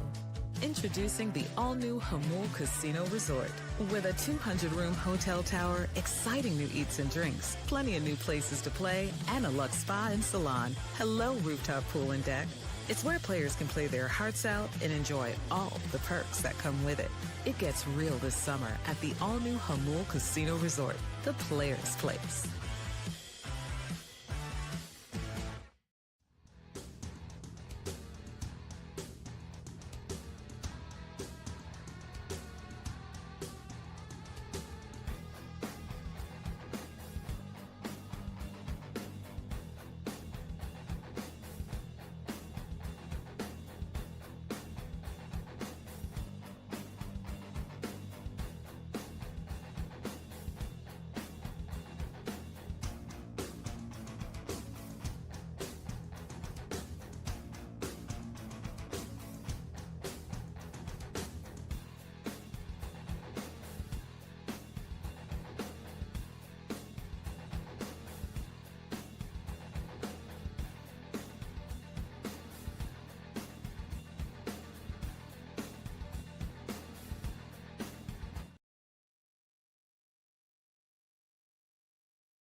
It's I know it was a fool's errand to ever hope for any help from the Colorado Rockies this week as they host the San Francisco Giants, but they did actually get my hopes up just a little bit last night. Welcome back to Ben and Woods. The Rockies led the Giants 5-2 in the top of the ninth inning. Nice. I mean, definitely not over. It's Coors Field. It's the Rockies, but you think, okay, they got a shot at least. It's the Rockies. You get 3 outs before they score 3 runs. You've got a shot, right, at this one? No. Of course, the Giants rallied for 4 runs and a 6-5 win to keep their roll going. They have now won 6 games in a row. And with the Padres win over the Dodgers last night, take a look at the standings here. We're now less than 100 games left in the season. All 3 teams atop the NL West, the Dodgers, the Giants, and the Padres, all have 28 losses. So they're tied in the loss column. Dodgers have played 2 extra games, so they have 40 wins. Giants have played 1 extra game. They have 39 wins. Padres have 38 wins. But essentially, pretty equal. But it goes beyond that. All 3 teams on the road, 17-17. Exactly. 500. The Dodgers, the Giants, and Padres, 17 wins, 17 losses. And at home, all 3 teams with 11 losses. Of course, the Giants have 1 extra win at home. Dodgers have 2 extra wins at home. There has been literally nothing separating these 3 teams other than the fact that the Giants and the Dodgers have played a couple of extra games than the Padres at this point in the season. It's wild. That's a race right there. That's about as good as it gets. I mean, honestly, Benny, that's as good as it gets. Yeah, looking at this, they're mirror images, minus the payroll, of course. But yeah, you look, the run differential, obviously for the Dodgers, who hit a ton of home runs, score a lot of runs, plus 65. Giants are plus 46. Padres are plus 27, helped out by last night's 11-1 victory. But we take those around here. We take them any way we can get them, whether it's 1, 2, 11. But yeah, last night was a total laugher. And I think, credit needs to be doled out today. We've already doled out a lot of credit to Dylan Cease. I thought he was phenomenal. How about Martin Maldonado hitting an absolute tank last night, Benjamin, off of Matt Sauer? That was nice to see. He now attacked that first pitch he saw there in the bottom of the 6th inning. Has as many home runs as, guess who? Xander Bogaerts. Bogarts. Luis Arraez. Xander Bogaerts. Does Arraez have 3 as well? I think he also has 3. Not the most powerful lineup of all time. No, even as the offense has started to heat up, it's really only been Manny hitting home runs. Martin gets the 1. Gavin Sheets had one, I think, on May 31st. I don't think May 28th, I believe. May 28th. I don't they haven't had one besides Manny. Other than Manny, month. this was the first one in June that wasn't by Manny Machado. It's crazy, right? They need more home runs. With Fernando Tatis Jr. on your roster, with $28 million a year Xander Bogaerts on your roster. Jackson Merrill. Gavin Sheets, I mean, that's not sustainable, right? It's not. Go back. I'd have to go back and look. I didn't do the homework, but look at every team that, let's just say, won their pennant, the NL and AL representatives in the World Series. I can't imagine there were too many that were in like the bottom 5 of home runs over the course of the season. Yeah, I couldn't agree more, Paulie. So, hopefully they'll come. Hopefully they'll come with the warmer weather and all that, and guys will start hitting them. Either they need the guys they have to start hitting some more, or they need to find someone on the trade market, who can add some power to the lineup, because it really is unsustainable to get nothing from your guys. I mean, I'm happy that Martin Maldonado got one. Not moving him up to 5th in the lineup because I think, he's our power guy now. No. That's not going to happen. What do you think about the Xander Bogaerts ABs last night? I thought they were a little better. Yeah. Scorched the ball up the middle. Looked surprised he hit it that hard. Had some good exit velos. All right, so we're going to check traffic. When we come back, we have a Big League Wednesday. Do we? Sure do. Looking forward to this. Don't know what to expect, but that is coming up next here with Ben and Woods on 97.3 The Fan. From the 855 Get Ross Traffic Center, protecting San Diego after accidents or injury, here's Kelly Danick. Traffic is sponsored by Law Tigers. Couple problems to mention here. Northbound 15 near the 8. Reports of a collision moving into the center divide. And in East County, got a collision on eastbound 8 before Lake Jennings Park. That's over to the right shoulder. Join Alzheimer's San Diego this June for their 9th annual motorcycle ride and after party to support families in San Diego affected by dementia. More information at alzsd.org/rides. I'm Kelly Danick with Ben and Woods, San Diego's #1 sports station, 97.3 The Fan. So if you're joining us earlier, we usually, Paulie sets up great Big League Wednesday guests for us, current and former Major League players, but everything just fell through today. It just happens sometimes. That's the life of a producer. So we said, hey, I'm sure there must be a big leaguer or two out in our tier 1 audience. Call us. You can be our Big League Wednesday guest. We love to hear the stories of getting to the big league. So joining us right now, and I'm going to admit I had to look him up. As did I. Did have a big league career, just a little more than a cup of coffee. We were joined by former Major League pitcher for the Chicago White Sox, Tom Fordham. Yes, is with us here on 97.3 The Fan. This is wild. Tom, welcome to Ben and Woods. Thanks for having me, guys. It's our pleasure, man. This is so rad. We just threw it out there, and you're from San Diego, right? I am. I'm born and raised in East County, went to Granite Hills High School, got drafted out of Grossmont College by the Chicago White Sox in 1993 in the 11th round. That was my senior year of high school, and you made it to the big leagues, looks like August 19th of 1997, left-handed pitcher. Tell us what you remember about that day.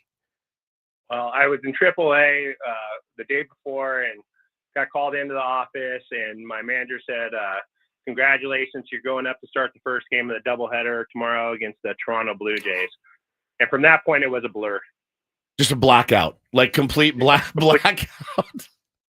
Complete blackout. All right. But went up and started the first game of the doubleheader against the Toronto Blue Jays, and my manager at the time, Terry Bevington, said, you could throw a perfect game, but in between games, we're going to send you back down to the minor league because we have to activate Jason Bray off the 60-day disabled list to start game 2. Oh, so you knew it was short visit. Short stint. But, you always have the whole, hey, you get the first taste, maybe you come back. And you did. You did get to come back. They did. And they dangled the carrot out there that said, we'll see you back in 10 days when they expanded the roster in early September. And I did. I joined the team back in St. Louis, and that was back in the height of the Mark McGuire and Sammy Sosa era when home runs are flying out of the park. And then finished out that season in the big leagues, made the team out of spring training in '98, and spent a decent chunk of the season in '98 in the major leagues. And then after that was optioned back down and never returned to the big leagues. Had Tommy John a couple years later, came back with Pittsburgh Pirates organization, was in AA and AAA. And then at the age of 30, I thought maybe I can continue to play. But at that point, I was my daughter was starting kindergarten. So I had to make a tough choice and decided at that point I didn't think I realistically could get back to the big leagues and stay in the big leagues, but at that point, I decided to go ahead and call it a career. But it was I enjoyed 10 years, and it was 9 in the wrong leagues and parts of 2 in the right league. So we're joined right now by MLB legend Tom Fordham on our Big League Wednesday guest. He's a legend for calling in I'm today. looking at your, so, Tom, I'm looking at your baseball reference page. 1998, you're a pitcher in the American League, and one at bat. What's the story there? Oh, my gosh. Well, I think 6 years off from when I played at Granite Hills, and I thought I could hit decent, and we faced guys that are throwing 85. Yeah. And then I get this start in Pittsburgh, and I do terrible, but we hit around in the first inning, and I get a bat in the 9-hole. And I remember taking a look at the first pitch going, I haven't seen a good fastball since I played at Granite Hills in 1992, and this is 6 years later. And the first pitch, when it came in, I was like, what the heck is that? There was so much movement on it. And I looked up at the scoreboard, and it reads 96. Oh, my God. I'm dumbfounded. I'm like, I have no shot. No chance. And luckily, on 0-2, I actually fouled one off. So it felt like a little bit of moral victory. It almost killed the guy in the on-deck circle. I was so late on. If he would have thrown me anything besides the fastball, I would have spun myself into the ground. But I struck out. But I did have that one glorious at bat, and it was pretty ugly. God, you took an AB in the show. You pitched in the show, and your reasons for walking away. Obviously, it makes perfect sense. I got 2 little boys. There's some days I'd rather be on a bus driving through Indiana than be around them when they're fighting, Tom. But I being able to be home with your family. So what are you doing now, man? So I had to make the decision, and it was a tough decision. Like I said, at that point, I got drafted as 1 year out of Grossmont College, so I didn't have a college degree. And so at the age of 30, I decided I'm going to go back to school. And quick story, when in 2001, I had Tommy John, and I was a minor league free agent with the Milwaukee Brewers. And so I was able to rehab here with the San Diego Padres therapist the whole 2002 season. And the legendary coach over at El Cap, Steve Vick, reached out to me and asked me, since you're home, would you be interested in being our pitching coach? And so I got to work with the students. And at that point, I was like, you know what? When I'm done, I'd like to get back to either coaching or working with students. And so I went back, got my bachelor's, and I got my counseling credential. And I've been at Grossmont High School for the last 21 years now. Started off, I was in the counseling. I was one of our counselors. And then my principal brought me over to the admin side. And now I manage the school facilities here. That's amazing, man. That's so friggin' cool. So you were there when Joe Musgrove was there, at least at the school? Yeah. Some great baseball players come through here, and it's really exciting. AJ Griffin, Stephen Brault from the Pirates came through here while I've been here. And like you said, Joe Musgrove, and it's Grossmont's, the proud tradition of baseball here at Grossmont, and East County all in general has had a pretty good proud tradition of good solid baseball. When I was at Granite Hills, we had a good little run with Shane Spencer, Brian Giles, Marcus Giles, John Barnes, all of us. We had about a 6-year run where we were able to produce, I think, 5 big leaguers. That's amazing, man. I didn't know you'd been there so long. Yeah, I coached at Grossmont. I coached the freshman team there for like 6 years under Jordan Abruzzo. Oh, yeah. Okay, yeah. That's our producer, Paul. Started with Chad and then over to Jordan for like 6 years. Ran the freshman team. It was a blast. I had no idea. That's small world. Very small world. Give us maybe one more story about who are some of the bigger names you played with in Chicago. I mean, I got a couple that are jumping off the top of my head. Two quick ones. I have one big league win, but my only big league win, I always tell people, guess who I beat for my first big league win? And it was Randy Johnson. Oh, yeah. And that was when he was in his prime with Seattle. So, I always tell people, I say, hey, guess how many big league wins I have?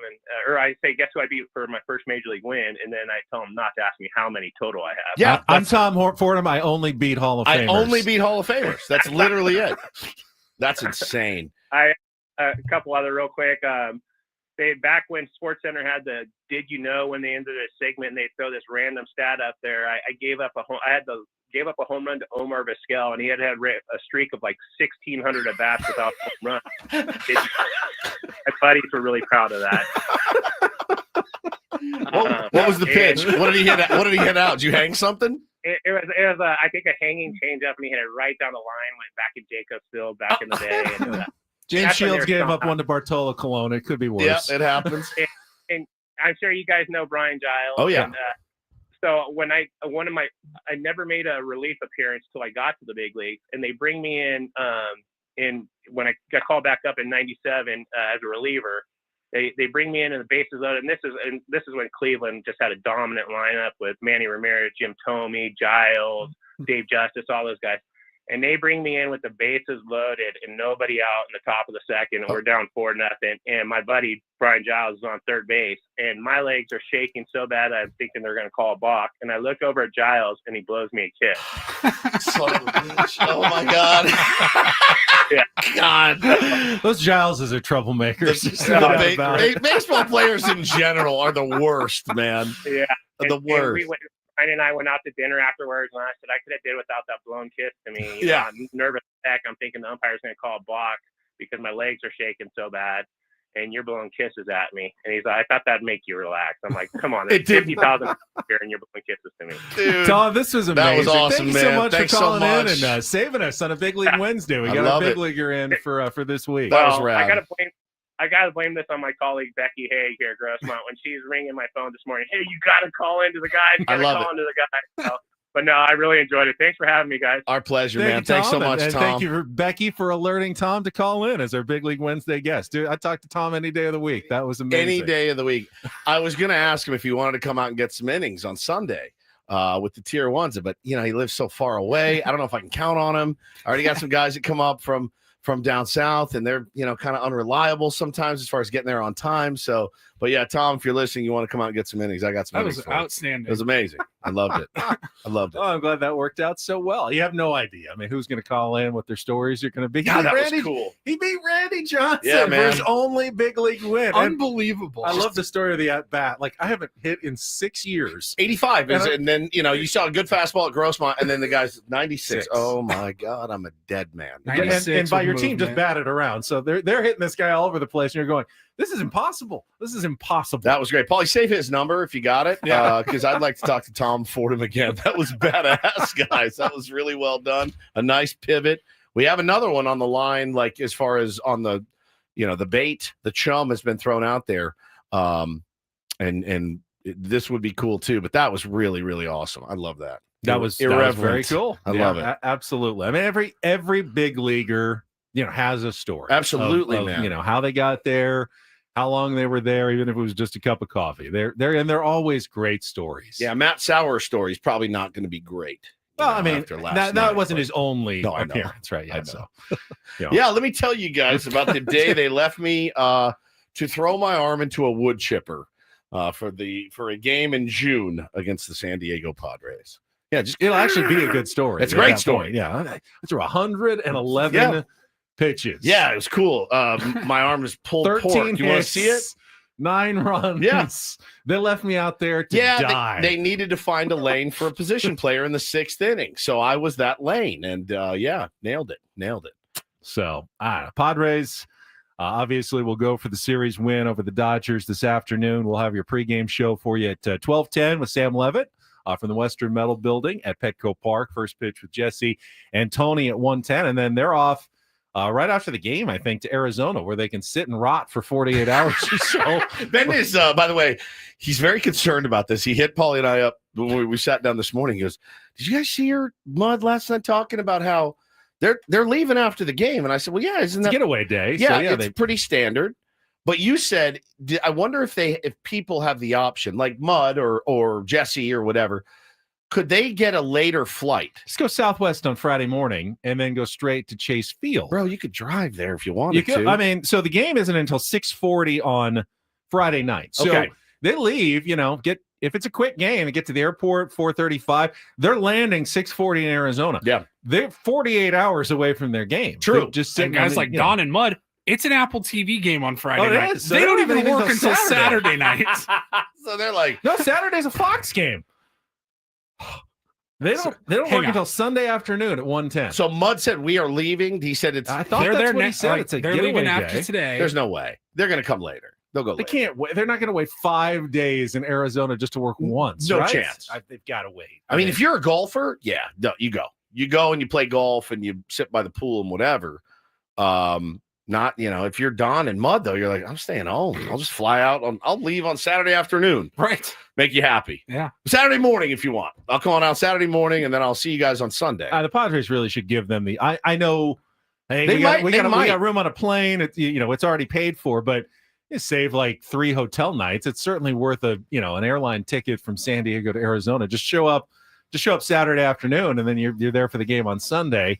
And then the Padres continued their road trip on Monday back to Los Angeles. Yeah. Okay. So yeah, that's what they got coming up this weekend in Arizona.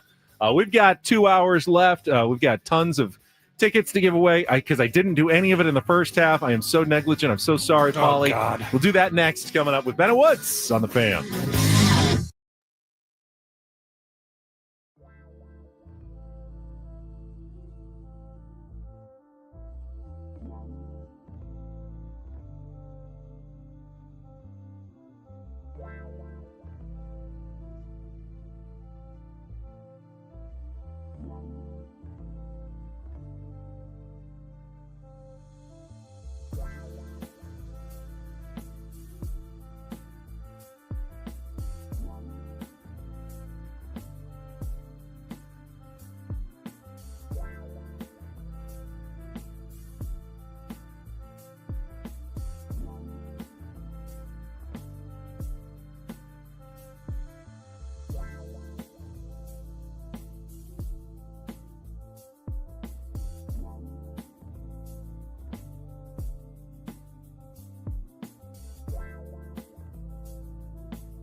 Halfway home on a Wednesday, Ben and Woods, 97.3. The Fan. Great to be here with you on a Victory Wednesday. Nice dub last night for the boys. Nice to have a nice chill evening. No screaming at the TV or anything like that. It was great. And let's try to do it again. Seeing Dave Roberts getting a little cute already this morning. I'm Woodsy. That's Paul. That's Ben. Yeah, somewhat breaking news from our Sam Levitt.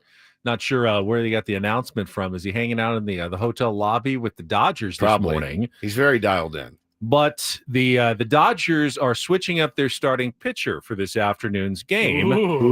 Instead of left-handed pitcher Justin Robleski, who has been scheduled, it is now going to be right-handed reliever Ben Kasparius, who's going to start the game. Although Sammy says that Robleski is still expected to get the bulk innings like Matt Sauer did last night in another somewhat bullpen game for the Dodgers. To me, and I'm not quite as diehard when it comes to the Dave hate as Woods is, but feels a little CYA.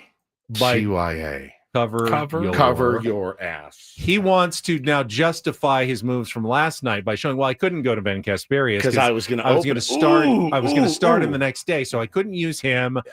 Couldn't use Kopech. You even acknowledged you wouldn't have put Kopech. I'm not throwing Kopech so I really in. Didn't have any other options other than to go. See, good call. I didn't have any options other than Kike Hernandez. Because Ben Kasparius was always going to start that game. I just didn't tell anybody until this morning. I told everybody for days it was going to be Justin Robleski. We knew, we did.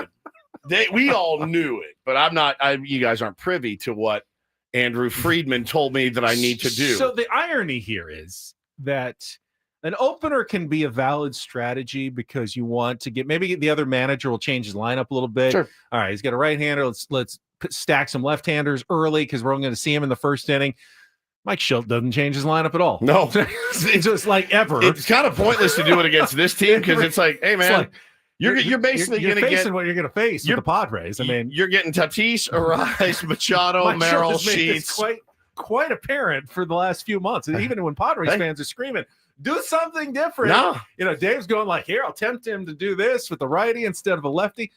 I don't really think Mike Schilt's going to make any change in his lineup. Now, as Ray just called it in the chat, the sinister switch from Dave Roberts.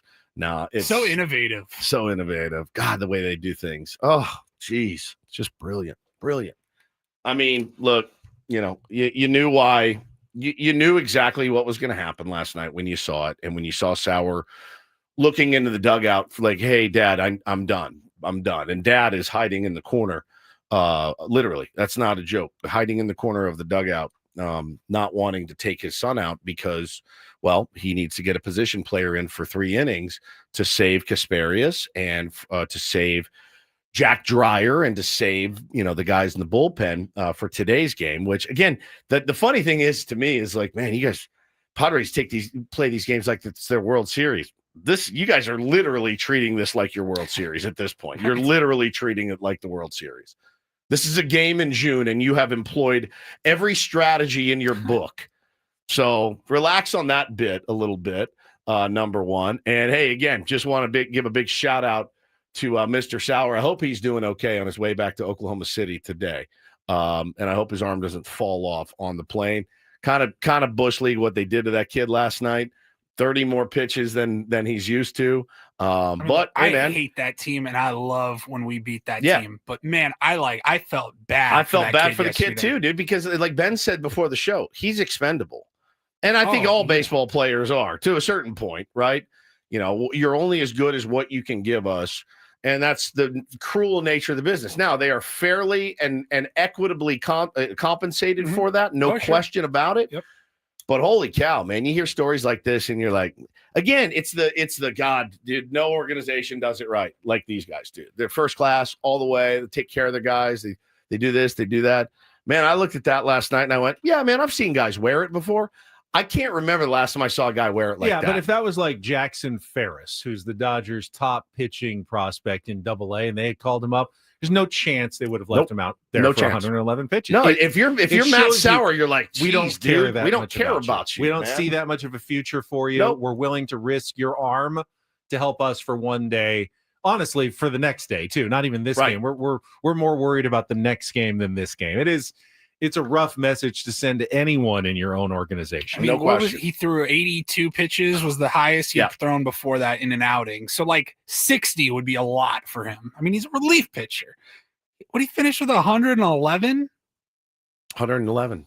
That's It's crazy. unbelievable. Dude. Crazy. That guy hit a triples in, by the way, when he went back in the dugout. Carl just said he went in, hit the thing. He pulled out 3 of them and just jammed them in his mouth. I'm like, I don't blame you, brother. They should have had a glass of whiskey waiting for that guy because something's got to numb that pain, man. But yeah, it's, you run your organization how you want to. What bothers me is the constant glazing of that team for the way that they do things the right way. I don't know how you look at that last night and say that's the right thing to do. So I got to ask you, how do you do it? Because we talked last week about some of the tier ones on social media were asking me to interact a little bit more. And I don't tend to do it as much, but last night I snapped a little bit. You did. And I try not to read too many of the comments. Dang it. And I don't reply that much. I probably should reply more, but my kind of mental health, I just don't want to get into too deep of a thread rabbit hole with people who are arguing with me on social media. You'll do it more often. I don't know if it's good for you or not. It's terrible for me. Are you kidding? You do. You're joking. So yesterday we had you don't know this? We had a pretty in-depth discussion about what happened on Monday night in the 9th inning when Luis Arraez swung at the first pitch with Fernando Tatis Jr. Tie game, 2 outs, Tatis at first. And I passionately argued that Arraez has to take a pitch there and give Tatis a chance to steal second. Now, I totally understand. We had one of our tier ones who was a baseball player texted you and said, hey, you're a lefty. You don't always see that guy's going. You see a good pitch to hit. And I understand that. I'm not saying that, it's a criminal offense, but I just think strategically it was a mistake by Luis Arraez to swing at that pitch. So, of course, the situation comes up in the 3rd inning with Tatis on first base. He kind of starts and stops, stealing second. Arraez swings, hits a double down the line, and Tatis does his thing. He sprints all the way around the bases, slides in at home. Would have been great to see that on Monday night, of course, would have won the game. In this case, it gave the Padres a 1-0 lead on their way. Yeah. I immediately get in my messages a tweet from Kevin who says, ha! Arraez just gave Ben Higgins the biggest slap in the face for his, quote, analysis and criticism for the exact same scenario last night. Stick to books, nerd. Stick to books, nerd. God, 99 You're a nerd too. 99 times out of 100, I just let it go, but I just couldn't last night. He's lost. You killed this guy. I snapped, and you quote tweeted. I quote tweeted so everyone would see it, and I did that on purpose. I said, thinking that one play in a baseball season proves something right or wrong is so incredibly dumb. I stand by my analysis. Very happy for Arraez to get the double. Woo! Here he comes, ladies and gentlemen. I am right, though. I'm still right. Here's our problem. Of course, Luis Arraez could have doubled on that pitch, won the game, and we would have been thrilled. Yeah. I don't think it changes the analysis of what the right play was, what gave the Padres the best chance to win. Stick to books, nerd, is fantastic. By the way, who reads more books, me or you? Me, by a long stretch. It's not even close. I'm reading like 4 books right now. You're a nerd too. Oh, it's so good. Stick to books, nerd. Eric nails it. You nailed it. Totally different situation, obviously, last night and the night before. As baseball, every play in baseball is like a snowflake, right? They're all different. Like, no 2 plays are the same in the same situation. So Larry says, Ben, you got cooked. I don't think he did. Ben really makes a good point. It's like Martin Maldonado hitting a homer last night. If there's a Martin Maldonado fan out there, he shouldn't be beating his chest. See, he is good. Like the underlying numbers and the actual numbers prove he's kind of not. Thank you to our boss, Adam, who said this would be like Ben ranting against hitting on a 20. And you get an ace. One time. I see. I told you, dummy. I told you should hit on 20. No, you don't hit on 20. It doesn't matter that he gets it right. Now, last night, I was happy for Arraez to swing. You're trying to Move the line. You're trying to put together innings. You're trying to rally. It's the third On inning or Monday, whatever. you were looking for one run. What is your best chance to score one run? And I thought it was clearly to give Tatis a chance to steal second and single him home. I mean, I don't think it was even close on Monday night. Last night, I was not waiting. Hey, Arise, you have to wait for Tatis to steal second in the third inning. No, get a good pitch to hit and do something with it. And and again, Benny, let me break it down psychologically for you. Okay, and I'm guilty as hell. And Lou Sasshole pointed it out. Woods always has to be right. You know what, Lou? You're probably right about that, dude. When I get into a Twitter, when I decide to engage in something on Twitter, I probably am a little bit bullheaded. My wife would tell you, you are a little bit bullheaded minus the little bit. Okay, no problem. I can admit that. You are absolutely the same. If you're going to engage, you want to be right. I wish that I would employ the Keanu Reeves meme. I don't know if he really said it. I'm to the point in my life where if somebody says 2 + 2 = 5, I just go, yeah, you're right, and move the F on with my life. If we all employed that strategy, I think our lives would be infinitely better. I can only speak for myself. I know my life would be better if I said, no, you're right. We do need to fire Fernando Tatis Jr. into the sun. Absolutely. You get him off the team. You're right. You're right. But in our job, to what we do for a living, you want to back up your opinions, your takes, whatever, with, not only your feelings, but a little bit of fact and a little bit of nuance. And nuance is lost on Twitter. We all have to remember that. It's gone. It's gone. It doesn't exist anymore, and it's getting worse by the day. I don't know why I stay on that hellscape, but I do. At this point in our careers, we don't really need it, but I like to be semi-available at times. You're more available than I am, and I give you credit for it. But holy smokes, yeah, dude! It can. Yesterday, it got to me too. I lost it a little bit. I felt bad about it. But, well, he also said he followed up as well. I was just trying to get under your skin, and mission accomplished. It's usually pretty tough to do. It is. Congratulations, then. If that was your mission, you succeeded. Adam was a genius, though, with that. I hit on 20 and got an ace. One time I got 21. This works. This is a strategy that works. Prove it. Yeah. Prove it.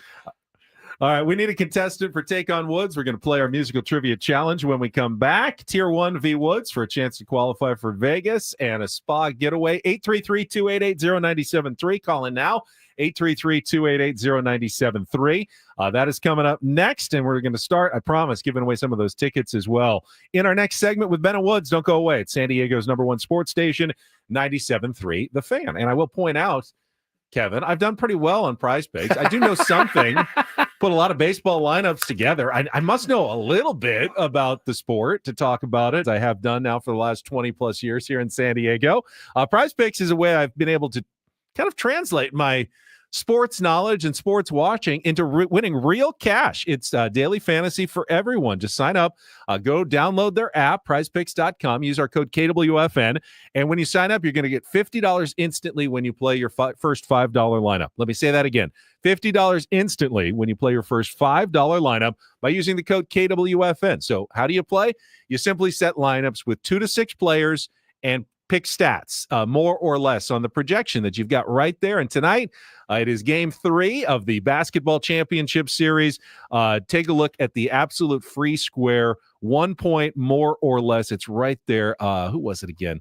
I'll tell you who it was in a second, but it's easy to put together a lineup when you already have a free spot right there on your first Prize Picks, and combine it with basketball, combine it with more baseball, however you want to play. Like you're running your own game at Prize Picks. It's easy to download, upload into your account with Apple Pay, Venmo, MasterCard, and more. Check it out today. Prize Picks, run your game. Must be present in certain states. Visit prizepicks.com for details.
Hey players, things are about to get real here in San Diego.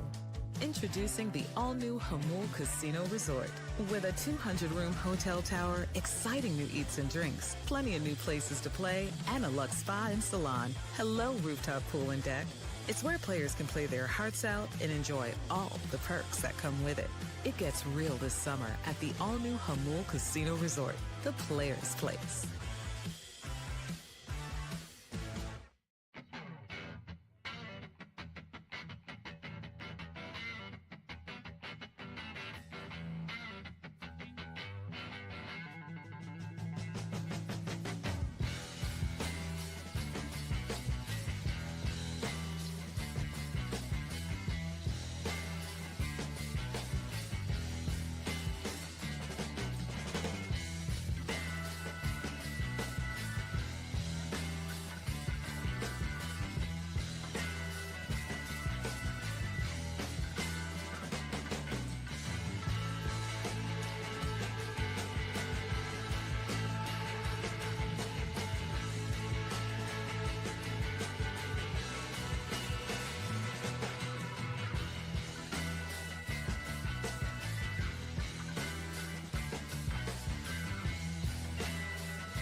Little tease here, but the ump scorecard for Laz Diaz is out. So we can go through his not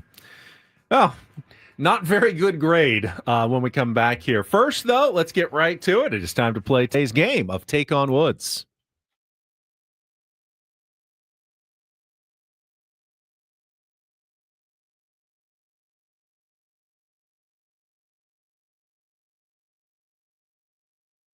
Take on Woods is brought to you by Bay Alarm. It is alarm security and fire for every business. We got you. And today we've got, let's go with Jason here has called in on line 5. Good morning, Jason. How are you? I'm doing fine, thank you. Good morning. Good morning. All right, hoping you're having a good Wednesday. Let's see if we can make it a little bit better. If you can beat or tie Woods here in our musical trivia challenge, we will put you into the grand prize drawing for our 2-night stay at Resorts World Las Vegas. 2 spa passes at the luxurious Awana Spa. It is one of the largest co-ed spa facilities in Vegas, and food and beverage credits at any of their 5 pools. You can book your trip this summer at rwlasvegas.com. All right, here are your categories to choose from, Jason. We have Cross to Bear, 5 song titles and artists that include the word cross. We have Never Say Never, all 2-second songs featuring the word never. And we have brand new today, a Big English D. Yep, Tier 1 Doug submitted the category. Those are English bands and artists that begin with the letter D. So, Across to Bear, Never Say Never, or a Big English D. Jason, what's it going to be? You know what? Drop that D on me. Oh, let's do it. All right. And I got to thank our buddy Doug for submitting this category after we talked about it so much. We're talking about, of course, the logo for the Detroit Tigers, the Big English D that I like so much. We have 5 English bands that all begin with the letter D. I think this is a pretty gettable category here today, Jason. You'll have 60 seconds to answer as many as you can. If you don't know one, say pass. We'll come back to it if there's time left on the clock. First question. 1 second, Benny. First question is the 2-second song that Paulie is queuing up. You'll get a little bit of music. You need to identify both that song title and the artist, the English band that begins with the letter D. In order to score that point, you go first. Woods comes in without the category. We compare scores at the end. If you beat or tie him, you're in the drawing for Las Vegas. Jason, you got our rules. You're pretty good to go? Let's do it. All right, Paul, you good now? I'm good. All right. I had to log back into I Apple know. Music. New computer. and I everything know. else. I know what it means. All right, let's go. 60 seconds on the clock. The category again, a big English D. Jason, your time begins when Paul plays the music. Good luck. Let's take on Woods.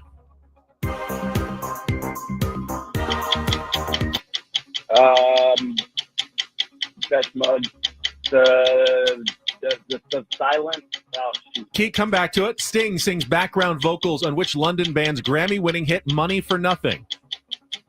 Dire Straits. Correct. One of the first rock music videos ever played on MTV was "Bringing on the Heartbreak" by which hair metal band from Sheffield? Oh God, bring it on. Pass. Formed in Birmingham in 1978, which band's self-titled debut album included the singles "Careless Memories" and "Girls on Film"? Duran. Correct. Which band's biggest hit is the mid-'80s new wave classic "You Spin Me Round Like a Record"? Oh God. Yeah. This is way harder than I thought. Dexter's Midnight Runners. Incorrect. Let's go back to the 2-second song. Get the song title. You got Depeche Mode. Sounds of Silence. It's "Enjoy the Silence" by Depeche Mode. You got Dire Straits. You got Duran Duran. Def Leppard is "Bringing on the Heartbreak," and "Dead or Alive" is "You Spin Me Round." So I think that's just two. I think Woodsy's going to sweep this category. I That would be think my so, suspicion, Jason, unfortunately. but we will see. He has to figure out what the category is before he can answer the questions. All right, let's put 60 seconds back on the clock. Woods, your time begins when Paul plays the music. Good luck. Let's take on Jason. That is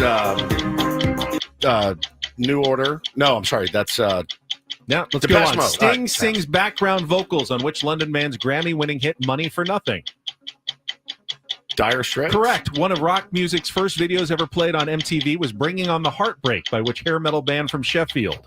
Def Leppard. Correct. Formed in Birmingham in 1978, which band's self-titled debut album included the singles "Careless Memories" and "Girls on Film"? Duran Duran. Correct. Which band's biggest hit is the mid-'80s new wave classic "You Spin Me Round Like a Record"? This gets me every time. Go back to the first one. Go back to the song. Depeche Mode. Yeah. All I ever wanted, all I ever needed is here. What's the name of that song?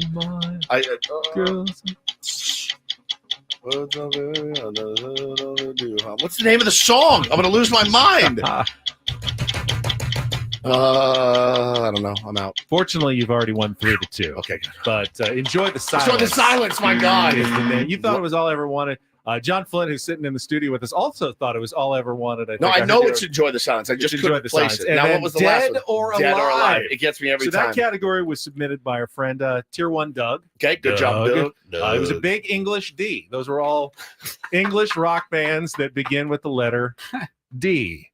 I thought for when I was like, is it about my trip to Manchester? Because I just got all over the place. Doug. Depeche Mode, Dire Straits, Def Leppard, Duran Duran, and Dead or Alive. That would have helped me, I think. Johnny, how would you have done on that game? John Flint from KSON is here. I'd have gone 4 for 5. 4 for 5? I've always thought that song was called "All I Ever Wanted" by All I Depeche Ever Mode. Wanted. But other than that, although I will say this, love I that don't song. think I've ever clarified Def Leppard as a hair metal band. I don't know. Doug wrote the category. Blame Doug. Would you say they were a hair?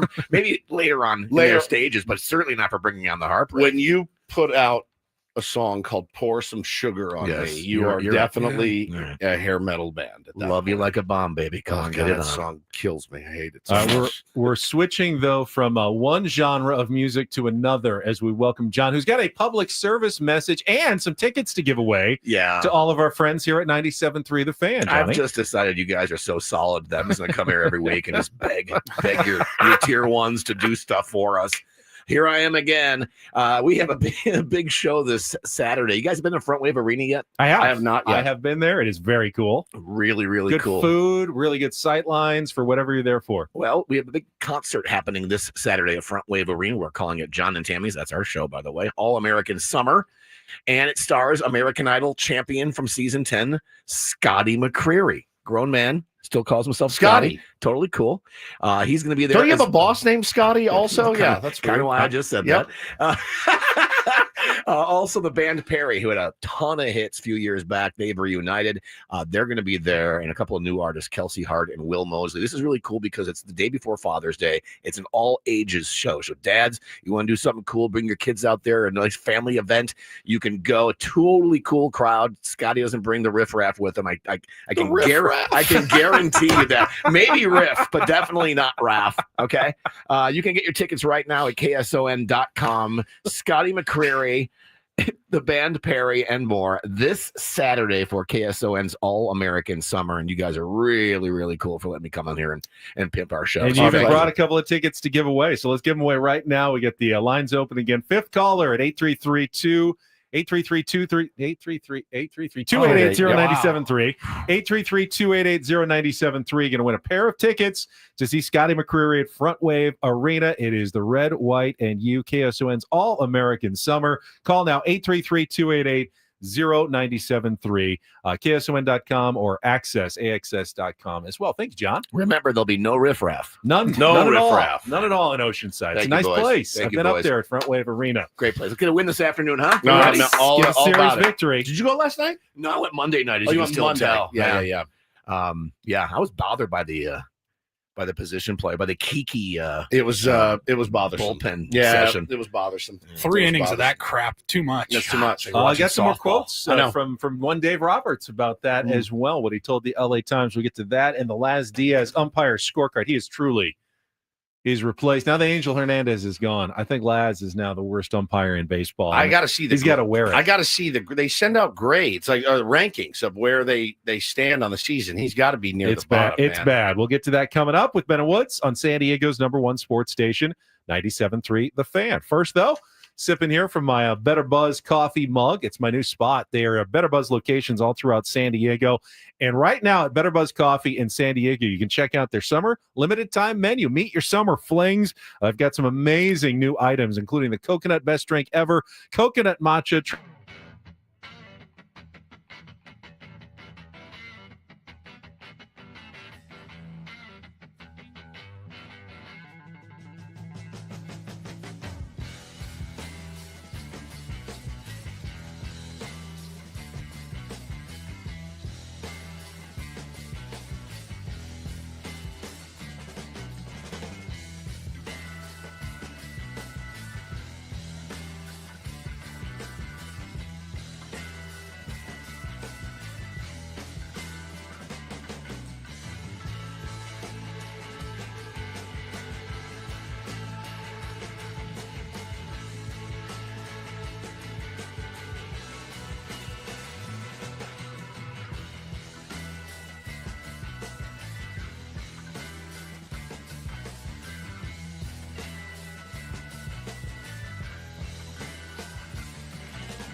Hey players, things are about to get real here in San Diego.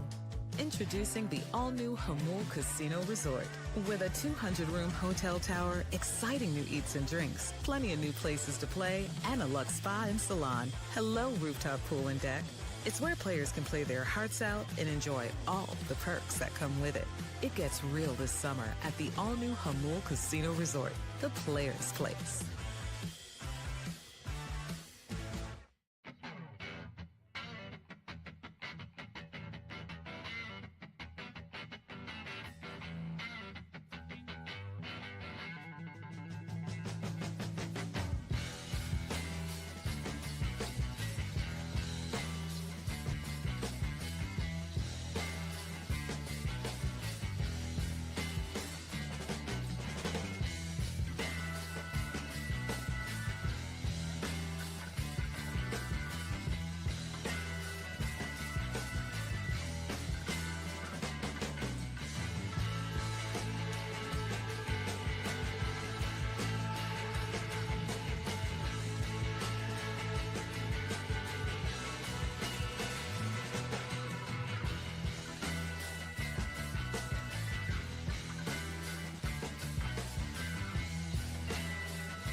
Hey players, things are about to get real here in San Diego. Introducing the all-new Hamul Casino Resort. With a 200-room hotel tower, exciting new eats and drinks, plenty of new places to play, and a luxe spa and salon. Hello, rooftop pool and deck. It's where players can play their hearts out and enjoy all the perks that come with it. It gets real this summer at the all-new Hamul Casino Resort, the players' place.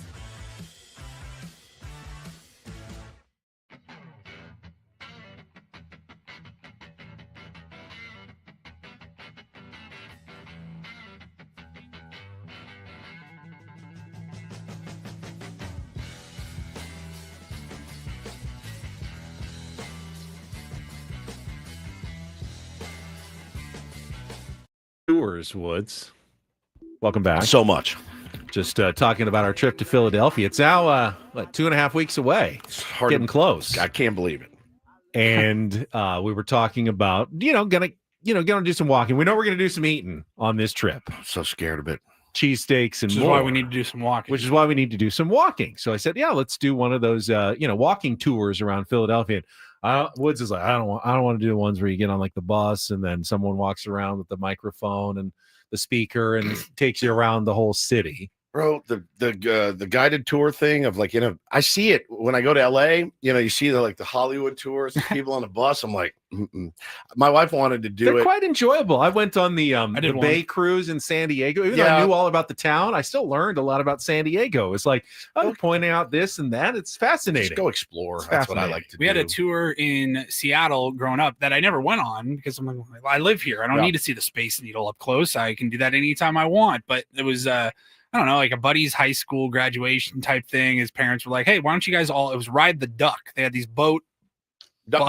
duck boats that would drive around and tour and like, oh, there's, Jimi Hendrix where this happened and blah, blah, blah. And then you would drive right into the Lake Washington and just cruise around the harbor. That's pretty fun. It was pretty fun. Remember, they have those in Boston, and for the Red Sox victory parade, they put all the Red Sox players on the duck boats, and Jake Peavy then bought his. He bought his. He owns his duck boat from the Red Sox victory parade. I don't like to, if I'm in a new place, I don't like to have a lot of stuff to do. This was one of the biggest arguments we got in on our honeymoon. Was like, we're in Paris. Well, I said, we got to be here and we're going to get pictures taken. I go, please, this is vacation. I don't like to have a bunch of stuff. My whole life, Ben, is minutes and seconds and sitting in the same spot and doing the same thing. When I go on vacation, I don't want to, okay, let's get on the double-decker bus and ride around London. No, forget it. If there's something I want to see, I'm like, let's go to it. Then you end up walking around aimlessly, not really knowing what you're looking at, not really knowing anything about. You're saying, hey, yeah, that's a cool building, but you don't get the stories, the history of it. You kind of need someone guiding you through and I don't mind walking. We don't have to get on a bus. I'm sure there's a walking tour we can go on that someone kind of takes us around the town. I did one in Savannah. It was to do a walking tour with some strangers. Old cemeteries and everything. Here's the water. This is the water. What's the scenario you're looking for? No, forget it. We're just going to go exploring on our own like grown men. Wing it. Yes. I don't like to be locked in. It's just, I don't want to be. We have to be down there. The guy's picking us up. I'll stay at the hotel. 2:15 on the corner of whatever street. Yo, call me when you get your phone. Hey, buddy, I lost my phone. Can you help me? Yo, call me when you get your phone. On your stupid walking tour of the Liberty Bell. I lost my phone. I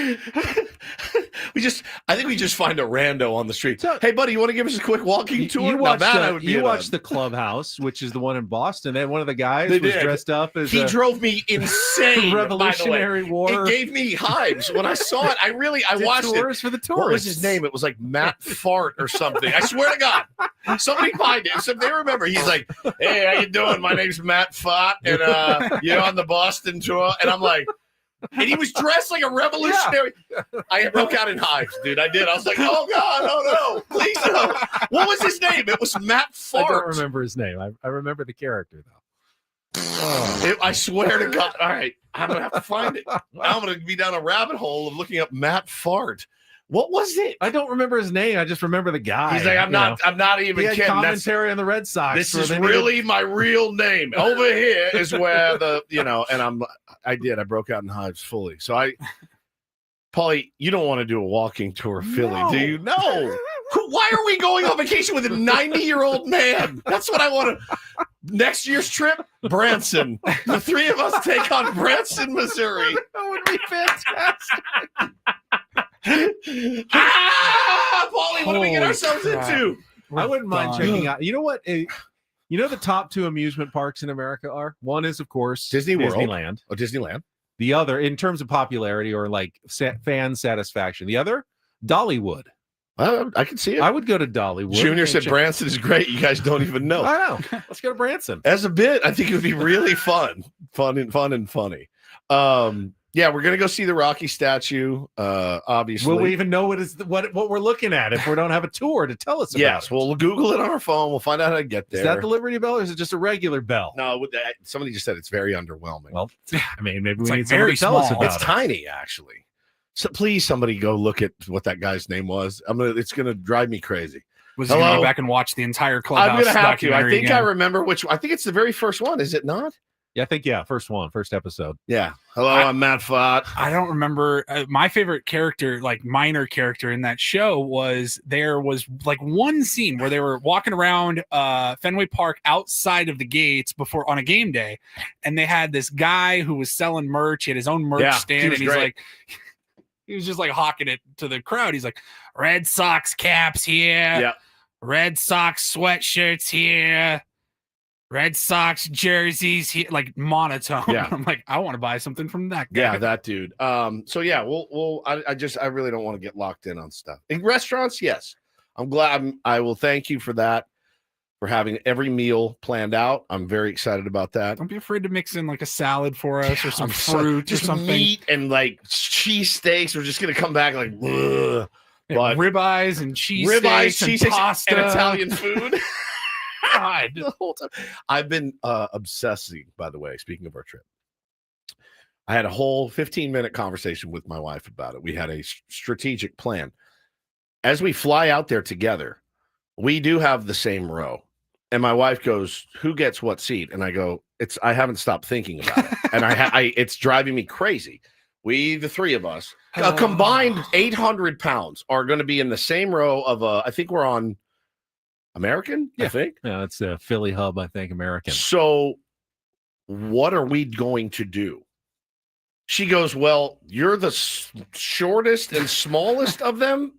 True. So she goes, you're screwed. I think, and I go, does that mean I have to sit in the middle? She goes, I think the smallest should sit on the window. And I go, but then Ben and Paul are next to each other. I said, don't I have to sit in the middle to break it up? But I don't want to sit in the middle. But I will if I have to. Yeah, I love American sitting Airlines. on the window. Okay, do you have the reservation? Yeah, we're row 8. We have assigned A, B, and C. seats. A, Okay. B, and C. We are A, B, and C. Yeah, 6:30 a.m. How about this? Stephen Woods, your seat is confirmed. Row 8, seat A. That's aisle. Window. That's window. No, that's window. Window. Yes. I like to follow the rules, as you guys know. Ben is in row 8, seat C. Aisle. So Paulie's in the middle. So I got screwed on that one. Thanks. Sucks to See, suck. that I makes guess, no right? sense. So Paulie's the biggest guy. He's the biggest guy. It's a long flight. We could rotate. Oh, we could. Just, move all of our stuff over. Hour It and a says, half or so, 2 hours Yeah, in it each says seat. 5.5 hours. You got to think with taxing. Just call it 6 hours. 2 hours. So 2 in each hours seat. each. We just rotate. Are we out of our minds for this stupid trail? Like we're all gonna be sitting like this. You know, it's Is there any possible. room on the team plane? Can we just go Possible out with we're on them? a fairly empty flight, and it's one of those. All right, well, go sit where you want. That's That doesn't happen very often, but it almost never happens. Classic. It's the best. Let's check traffic. The ump scorecard is out for last night's game. And by the way, ump wasn't that good on Monday. One was much better than the other, and I will let you know coming up next here on 97.3 The Fan. From the 855 Get Ross Traffic Center, protecting San Diego after accidents or injury, here's Kelly Danick. Traffic is brought to you by the grilling store at Hillcrest Ace Hardware at 10th and University. We still have a handful of problems here, guys. One of them is a trash can reported in the fast lane on southbound 15 before Friars Road. Also, eastbound 8 past Lake Murray, a shovel reported in middle lanes. You don't need that flying through your windshield. Who dropped it? Also in East County, eastbound 8, just past Lake Jennings Park Road, crash over the right shoulder, and westbound side of the 8, right past the 67, a collision over to the right shoulder. Traffic brought to you by the grilling store at Hillcrest Ace Hardware. Purchase a grill this week and your first cookout is free with 12 burgers and 12 franks, courtesy of Omaha Steaks. That's the grilling store at Hillcrest Ace Hardware at 10th and University. I'm Kelly Danick with Ben and Wood, San Diego's #1 sports station, 97.3 The Fan. Thank you so much to our beloved Dennis Kennedy, the crafty creative in our chat. He said the clubhouse tour guide's name is it's Jeremiah Poop. I knew I was so close. With an E, though. Poop. Yeah, with an E at the end. Matt, totally different. Matt Fart. Jeremiah Poop. That's his cousin. Hello, I'm Jeremiah Poop. Yes, it's my real name. Ha ha ha. It's just the worst. Real quick before we Jeremiah get on to umpire talk here, I had to search through my emails to get our flight information just there. And Woodsy, now you sent over the information last year when we bought it. Yes. And you booked it through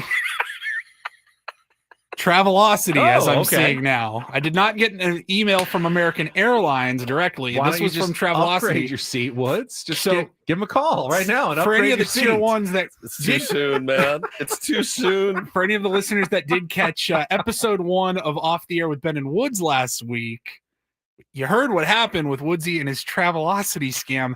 Do we actually know if we're going to Philly? I hope we're going to Philly. Now I'm a little bit worried. No, I actually did put our confirmation number in the American Airlines app. Thank you. Just don't try to upgrade. I'm not. Please don't make any calls for this trip. Deal with your own stuff. Am I a boomer because I booked through Travelocity? Yes. Am I? Yes. What do you book through? Like, half the comments on our YouTube video were like, first mistake was booking through Travelocity. I thought I was. I was getting the best deal. No, you always book directly. But I'm booking a package. You can do that but directly on Marriott.com or AmericanAirlines.com. But then you get the deal with the flight and the hotel. Think about this. Oh, God. How does Travelocity make their money? Are they going to charge more or less than the person they are buying the tickets from? Because remember, they're just buying the tickets from American that you just bought from them. So if they're going to make any money, inherently, they have to charge you more for it. Right? I don't agree with this. How do they stay in business? Everyone in the chat is like, it's always cheaper to go through the airline, through the hotel, through the rental car agency, whatever. Book directly. That's now you can look up through one. Travelocity like some different options. Then once you find them, you go to the direct airline and just book straight through that. I'll do that all the time. I'll Google hotel dates or something, and then it'll give you a Where? list. In Travelocity? On Google, and it'll give you a list. There's Expedia, Travelocity, or whatever, and then it kind of tells you where the price ranges are. But then I'm like, oh, okay, looks like Hyatt is pretty good rates right now. Then I go to Hyatt.com and book it through them. That's cheaper. Oh, it's rule number 1. And you get more benefits anyway. So, all right. If he doesn't get his umpire scorecard, he's going to lose his mind. No, we're running out of time. We're not. Go ahead. Get the umpire scorecard. So Mondays, I would like to talk more about Travelocity. But Monday's umpire Mike Esterbrook, and we talked a lot about him, was actually much more impactful because it was a close game. And he favored, according to the ump scorecard, he favored the Dodgers by nearly a full run, 0.97 runs in favor of the Dodgers in a game that went extra innings and they won by 1 run. But overall, his accuracy and consistency, 95%, which is pretty good, actually. There's nothing wrong with a 95% game. Las Diaz yesterday, 87%. That is almost 7% below expected accuracy, and it wasn't even his worst game. In fact, he had a worse game the last time he had gone out. I don't know if you saw the highlight, but in his previous home plate umpire assignment, which would have been 4 days before, he called the most outside pitch that has ever been called for a strikeout. Like, set the new record on a pitch that was like 6.7 inches off the plate that he called for strike 3 in his last one. So, I mean, 87 sounds like a B, but it's not. I mean, that is a horrible, horrible grade for an umpire. Now, he favored the Padres by 0.28 runs. Yep.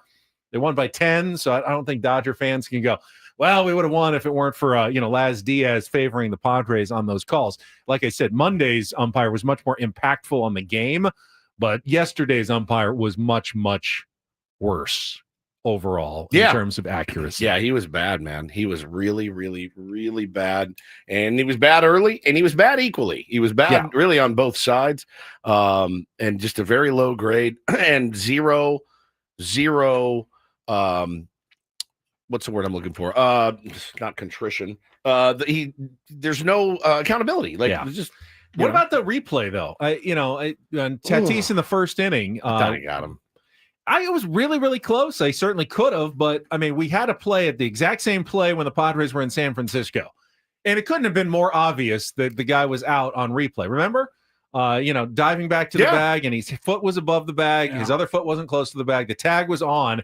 And they said call stands wasn't enough to overturn. If that's not enough to overturn, then clearly there wasn't enough to overturn the Tatis safe call at second base. Where's the consistency from the replay officials in New Jersey who are looking at these things? Call it one way or the other. If you want to call it tight, if you want to call some latitude, but Why one game you have all the evidence in the world and you go, it's not enough. And the next game you go, yeah, I think maybe there's a millimeter there between the base before he touches it in the tag. So yeah, we're overturning this call. I don't understand what their rationale or their reasoning is for what they overturn and what they allow to stand. Nobody does. And how much evidence they need. No one has any idea, much less the people that are actually making the calls. There's no rhyme or reason to it.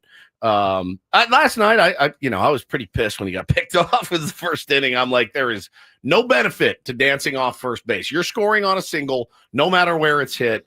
It doesn't matter. But he was dancing off first when he scored from first base on the Arise double. That extra inch might have gotten him home. He's going to score on a single. It's Fernando Tatis Jr. Not every time. Every time. But only because he's a good base runner. He's a good base runner that got picked off in the first inning. Right. It's terrible. We'll come back. We got more Dave Roberts' thoughts on Kike Hernandez gate. I'm telling you right now, there's going to be more Travelocity talk. I'm telling you right now. Coming up next on the Fan.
Paul and I continuing to explain to Grandpa over here how travel aggregating sites work.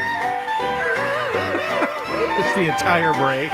Easy walking tour. If I bundle Darling, would you show us around Philadelphia, and the hotel please? and the flight together? I'm saving money if I do it through one of the sites.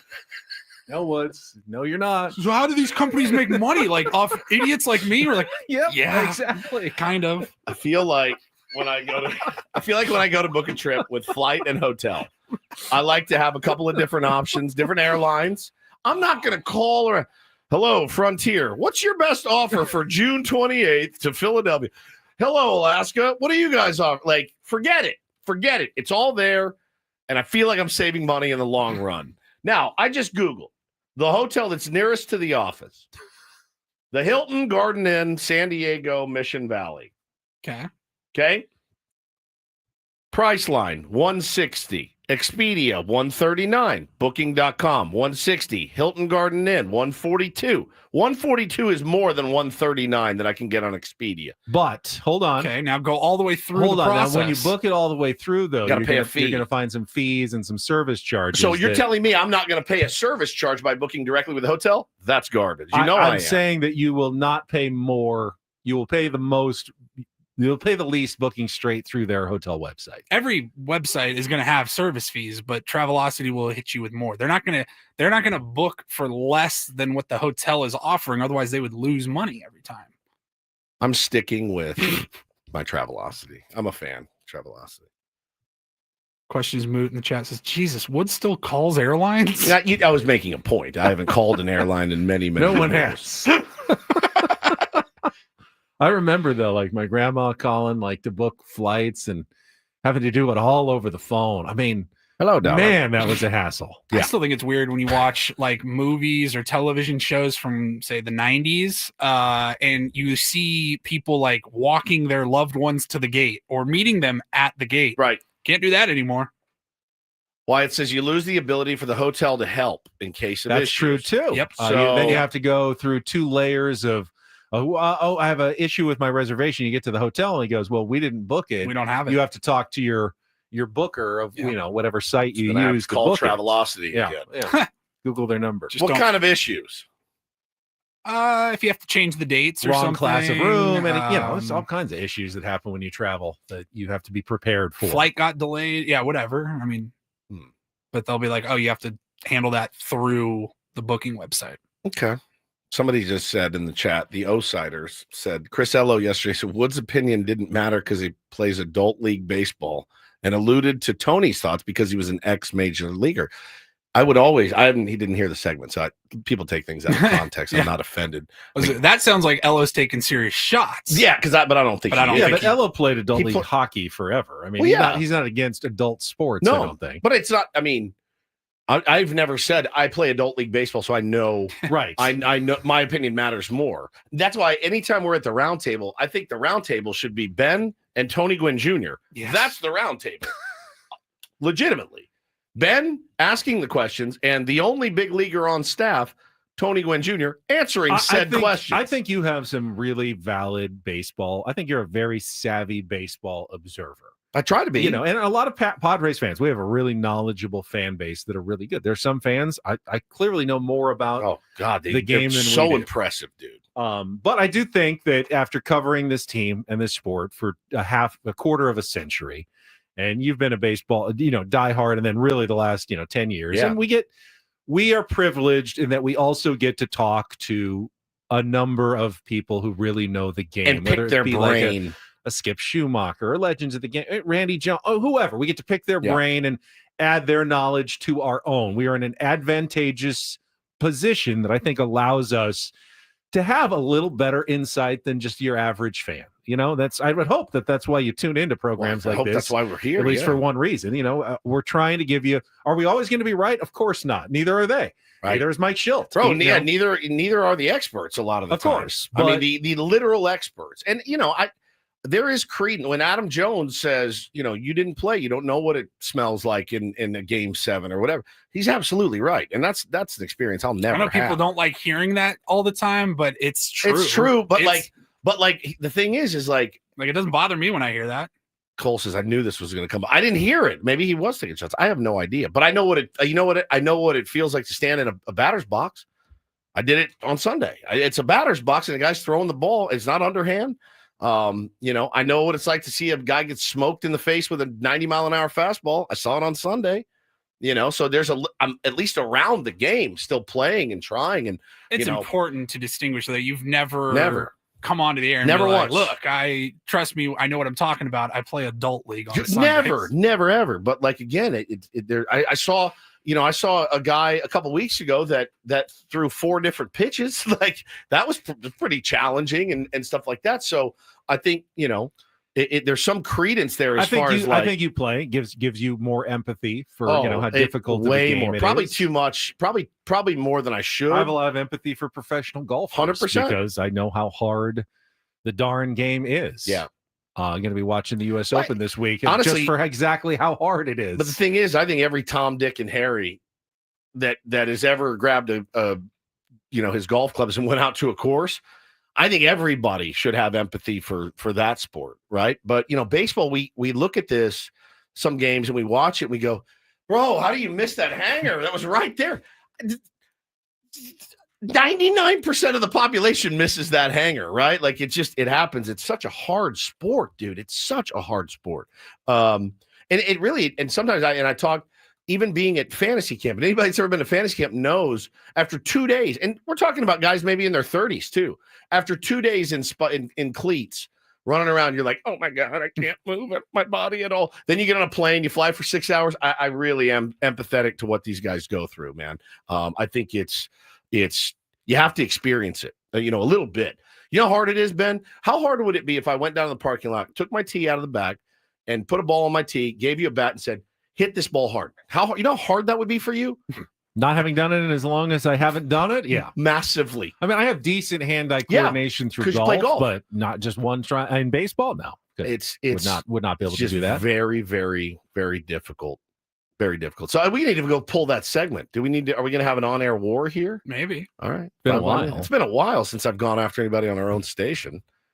Happy 6-year anniversary to Ben Woods. Yeah, Adam, you wanted it. You got it, buddy. So, speaking of empathy, I mean, how much do you have for it? Here's the quote from Dave Roberts after the game last night. This is from the LA Times write-up about using Kike Hernandez in the 6th inning. It's about, do you want to chase? And is it worth it versus trying to win tomorrow? I think those are part of the math. The goal was to come here to win a series. We've got a really good chance to do that tomorrow, as he said last night. I mean, how much validity do you give to that explanation and that reasoning by Dave Roberts? You can't deny it. You can't deny that it occasionally you have to punt a game. It's how you punt your games, I think, that matter. And this story points out that it's been a long time since we've seen a position player this early in a game.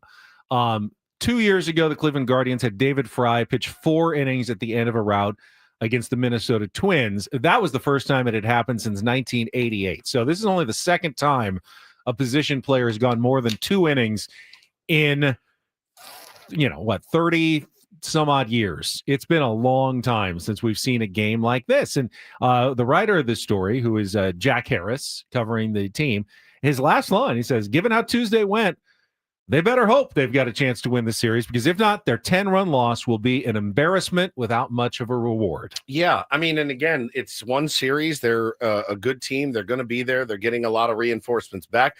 No one can deny their pitching woes as far as what they've lost on the IL. Some of those guys are actually hurt. Some of them, they're probably just keeping nice and fresh for when it really counts. These games don't matter all that much to the Dodgers. We can all admit that. Okay. And it doesn't, what it bothers me is like that rule, just walk off the field at that point. Just walk off the field. White flag. Wave the white. Then I don't have to throw David Morgan, and I don't have to throw Dylan Cease for another. Imagine if you're done, David Morgan gets hurt last night. If you're done, you're done. If you don't want to be here and you don't want to play baseball, and that's not baseball, that's softball. What you were throwing up there, 42-mile-an-hour fastballs.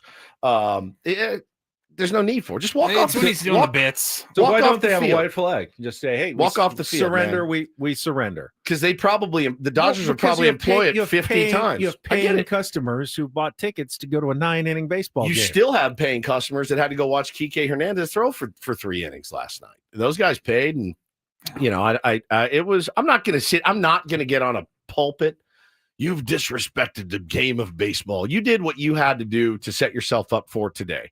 Anybody that's ever managed a team in a tournament, you know exactly. Yeah. I have been Matt Sauer for a tournament team. I've been him, and it's not fun. Dave Roberts, he just a little bit talking about it all yesterday. Dave, I know there's not necessarily many positives you can take from this one, but can one at least be that you were able to stay away from the high leverage arms in the bullpen to kind of prepare you guys for whatever match, which tomorrow will be? Yeah, that was kind of the thought once we got behind early. You just got to look at where our pen is at. Pause. And they were down again 5. They're down 5 runs. The Los Angeles Dodgers, the world champion, leading Major League Baseball in home runs with Shohei Ohtani, Mookie Betts, Freddie Freeman, Will Smith, Teoscar Hernandez, Tommy Edman, Andy Pages. All you need to do is you have your top 4 guys who are all capable of doing great things. You could be tied 5-5 4 batters later. It's like I tell my little league, like Cole's, I tell my little leaguers, if you guys get behind early, quit. That's what I want you to do. Quit. Appreciating what we have the next couple days, and you can't. I felt it wasn't smart to chase and red line guys in the pen, and I got to give credit to Matt, who pitched as much as he's ever pitched. Pause. And by the way, the Dodgers are off tomorrow too. By the way, correct. Next couple of days, so we've got a day game and then no game. Lou Trevino could have gone 3, right? Yeah, 1 or 2. Sauer goes 4. Dreyer goes. Kasparius for 1. Again, it's not like you didn't have anybody. They have been down 5 runs multiple times. Again, Diamondbacks last week 10-4 in the 9th inning with 1 out, and they win the game. So you can run your team however you want, or however Andrew tells you to run it. But I thought it was pretty. I was like, this is crazy what I'm seeing right now. It's crazy. That's why this game to me just massive. Today feels so bigger. Important. Yeah.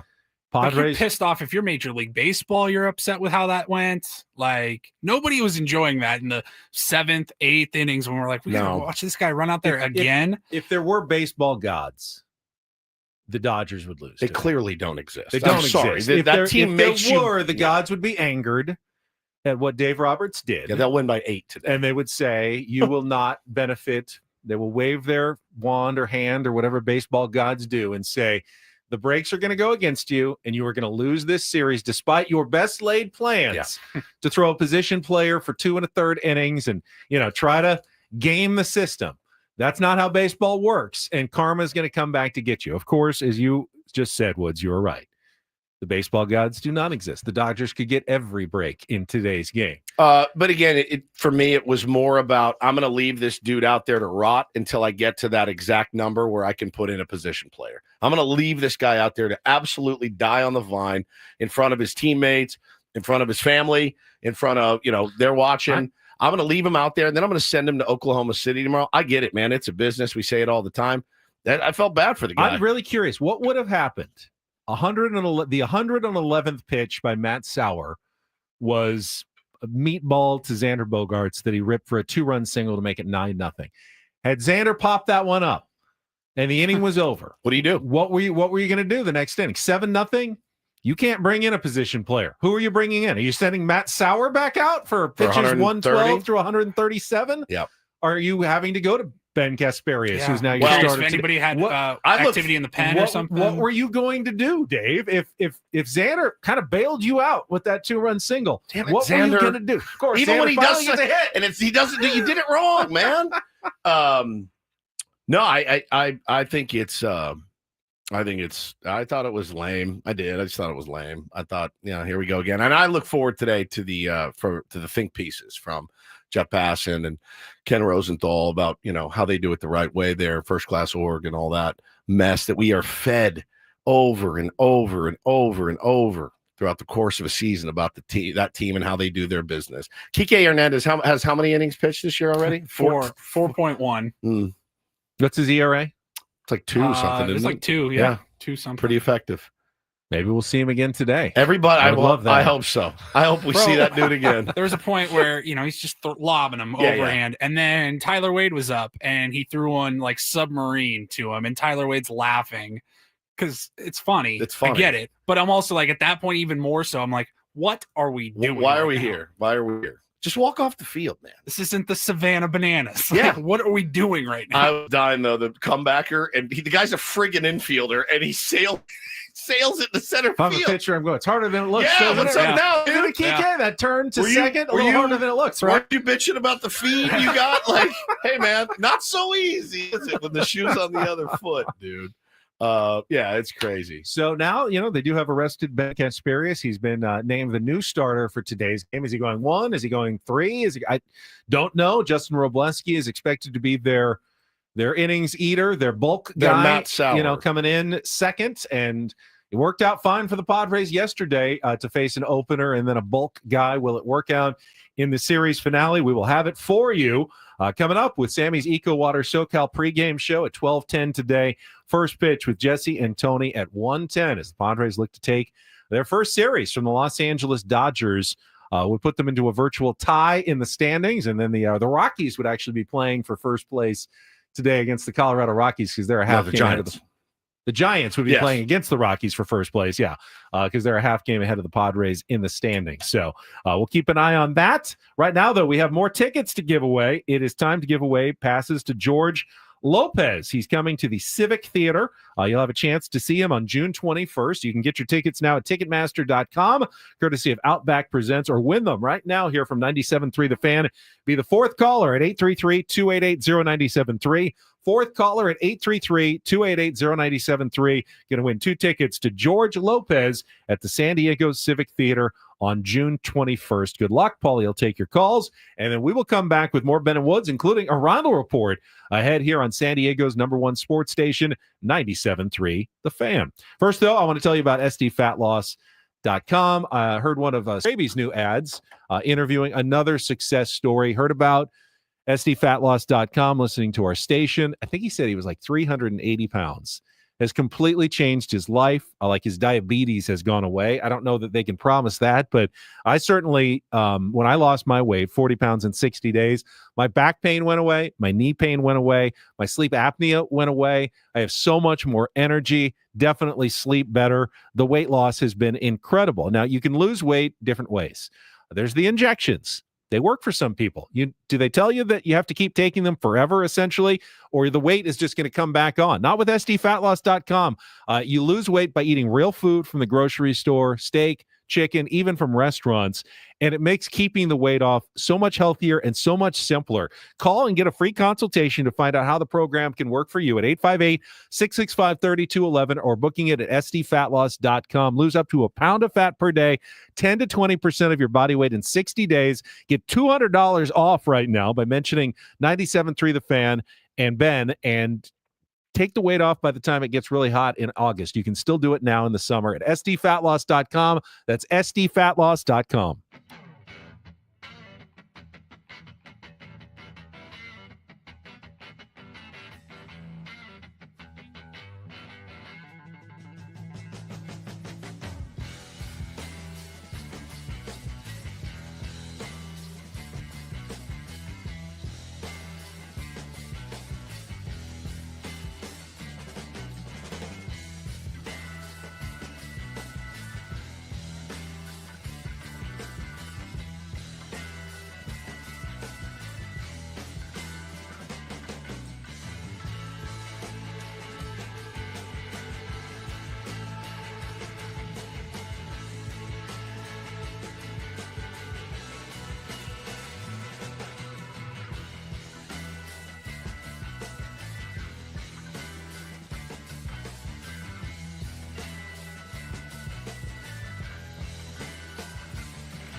Hey players, things are about to get real here in San Diego. Introducing the all-new Jamul Casino Resort. With a 200-room hotel tower, exciting new eats and drinks, plenty of new places to play, and a luxe spa and salon. Hello, rooftop pool and deck. It's where players can play their hearts out and enjoy all the perks that come with it. It gets real this summer at the all-new Jamul Casino Resort, the players' place.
The George Lopez tickets. Congratulations to Arturo.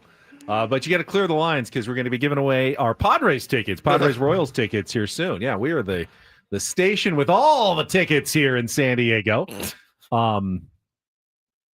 First, though, have we got any update on the perhaps brewing war between the Ben and Woods program? I haven't heard anything. And the Gwen and Chris show. I was taken aback because I know Chris Ella texted us and wanted to get our major championship pick'em game going. But I didn't play professional golf, so I can't have an opinion on golf. Scraby, because the U.S. Open tees off early tomorrow, so we'd have to get the picks in today. I was watching some of the coverage from Oakmont in Pennsylvania yesterday. That's the host in the U.S. Open this week. And Scotty Scheffler, big favorite, best player in the world, number one, says, this is the hardest course that we play. In fact, this may be the hardest course we ever played. That anyone's ever played.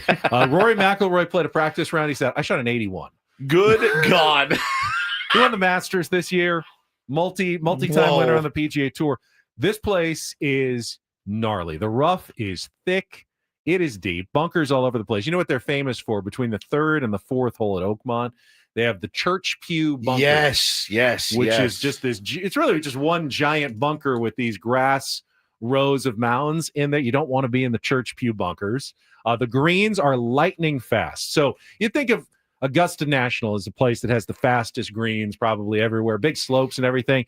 They run on the stimp meter, which is the stimp meter is what they use to measure the speed of greens. And it's really just a ball rolling off like a level, and then just how far it rolls is how fast. You find a flat place on the green, roll the ball, and it rolls 12, then it's 12 on the stimp meter. So the farther it rolls, the faster the greens.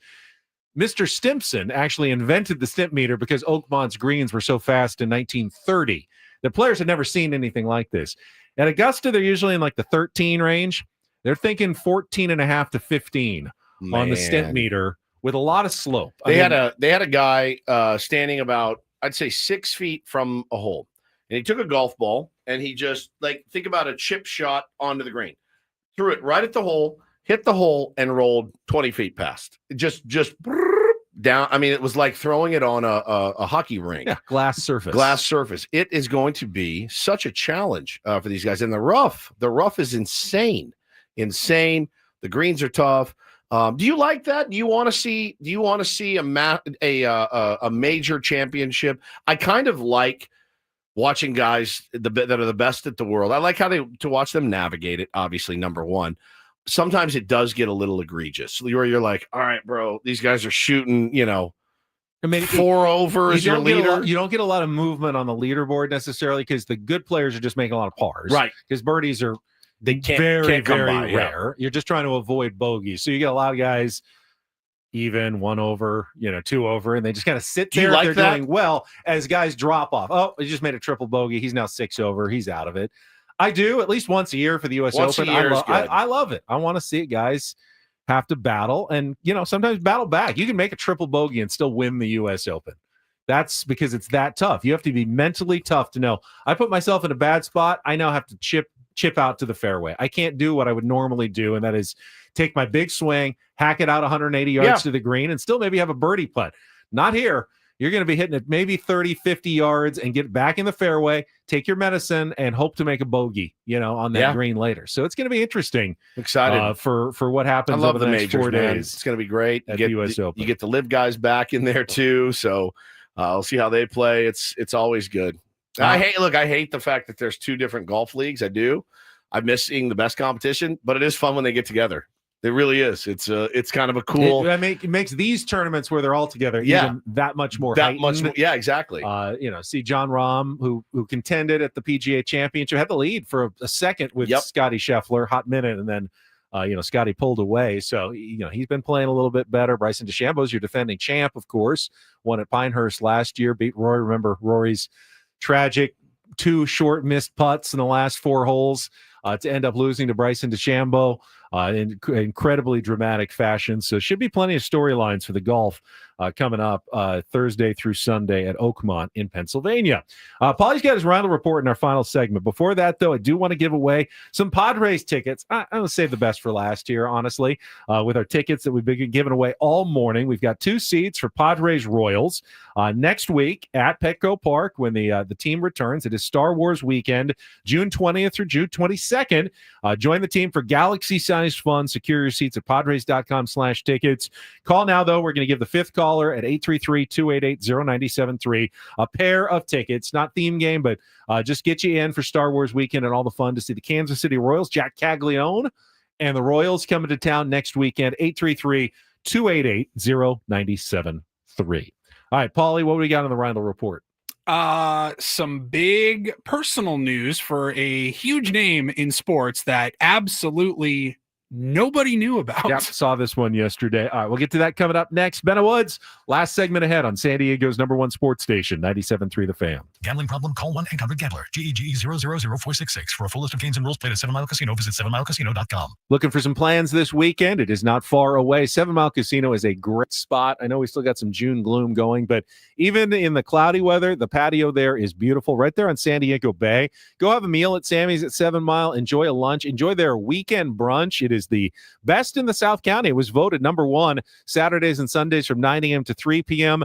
And then after your meal, stick around to play some great cards. Yeah, buddy, you can play some Texas Hold'em if you've got the time. You got some Pai Gal, you got some Baccarat, of course, my beloved California-style blackjack. You will not be disappointed in a smoke-free environment. No slot machine ringing in your ears the entire time. And obviously the proximity. Day game today, great time to go down. Pre-game, post-game, 7 Mile Casino because it's just 7 minutes from Petco Park.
Hey players, things are about to get real here in San Diego. Introducing the all-new Jamul Casino Resort. With a 200-room hotel tower, exciting new eats and drinks, plenty of new places to play, and a luxe spa and salon. Hello, rooftop pool and deck. It's where players can play their hearts out and enjoy all the perks that come with it. It gets real this summer at the all-new Jamul Casino Resort, the players' place.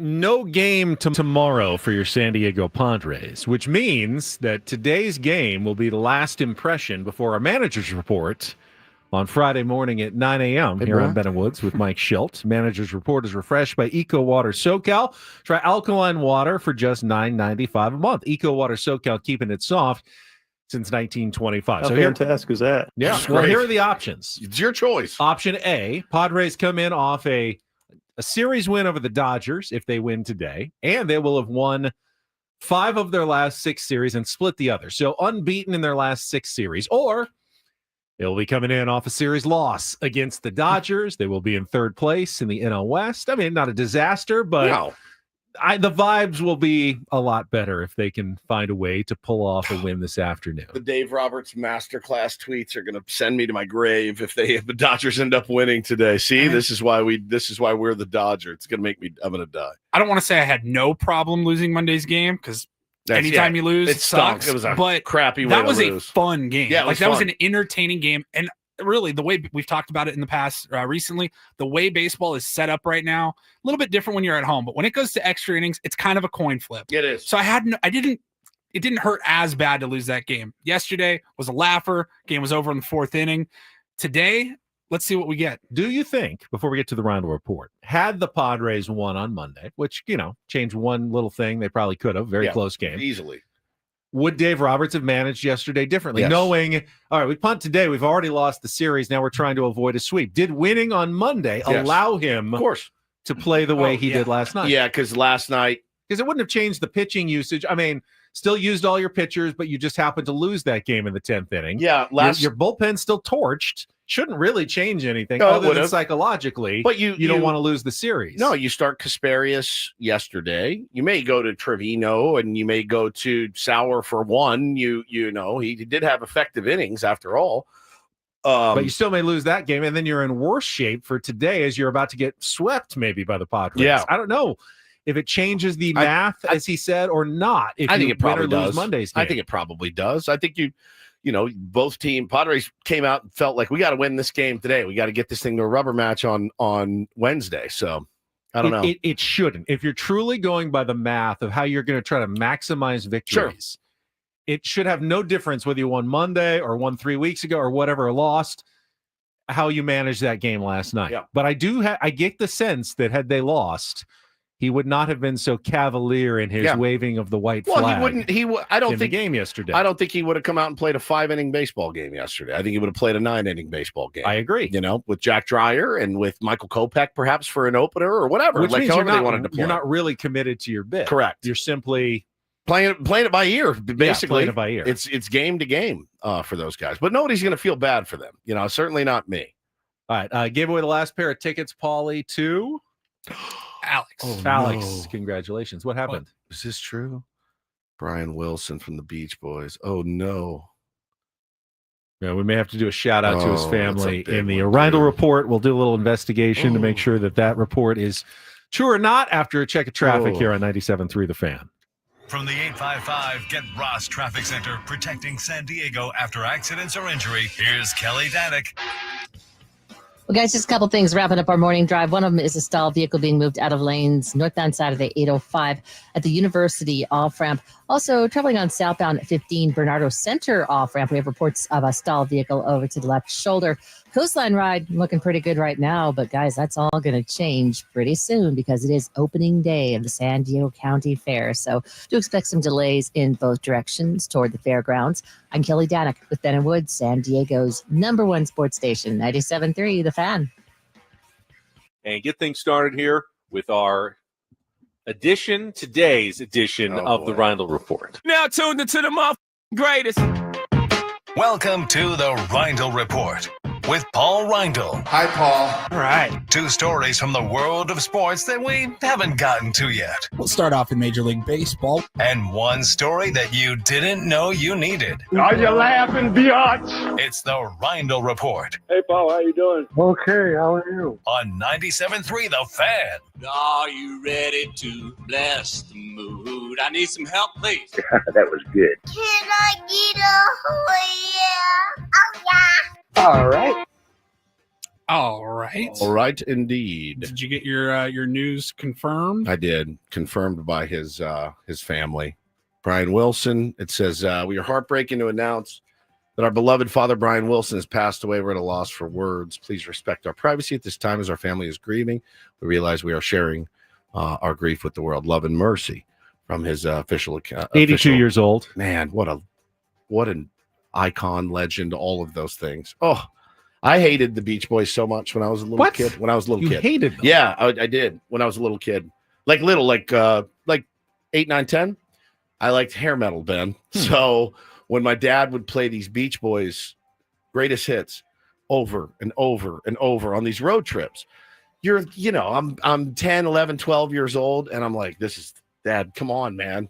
This is killing me. Little Deuce Coupe, what are we doing here? And it would make me insane. And then after a while, it grew on me. And then I heard God Only Knows and Pet Sounds, and I went and in my room and I said, this is what I've been looking for. And then I got really into him later, and you find out about his love for the Beatles and their competition and how brilliant he was. And then you find out what a ridiculously hard childhood he had, abusive father stole his money from him, massively, massively abused and broken person.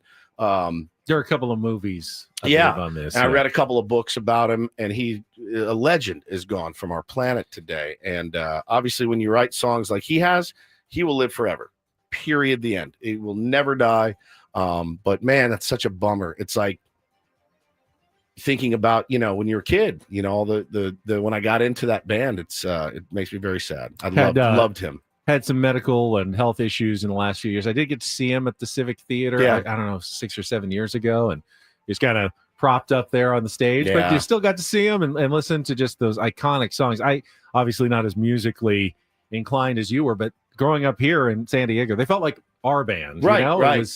They used to play every single year at Jack Murphy Yeah. Stadium, post-game Padres concert. When I was growing up, it was the Sunday afternoon after the game. You'd stick around and the Beach Boys would play like after a Padres game. Was crazy? Was that the time when he was out of the band? I honestly don't know what the makeup the of the Mike band Love was days. for those Beach Boys concerts at Jack Murphy, but I definitely went to 2 or 3 of them over the years. It was just part of the rites of summer as a San Diegan. You go to the game, and then the Beach Boys would play afterwards. God, I loved him. Loved him. So, well, let's do it.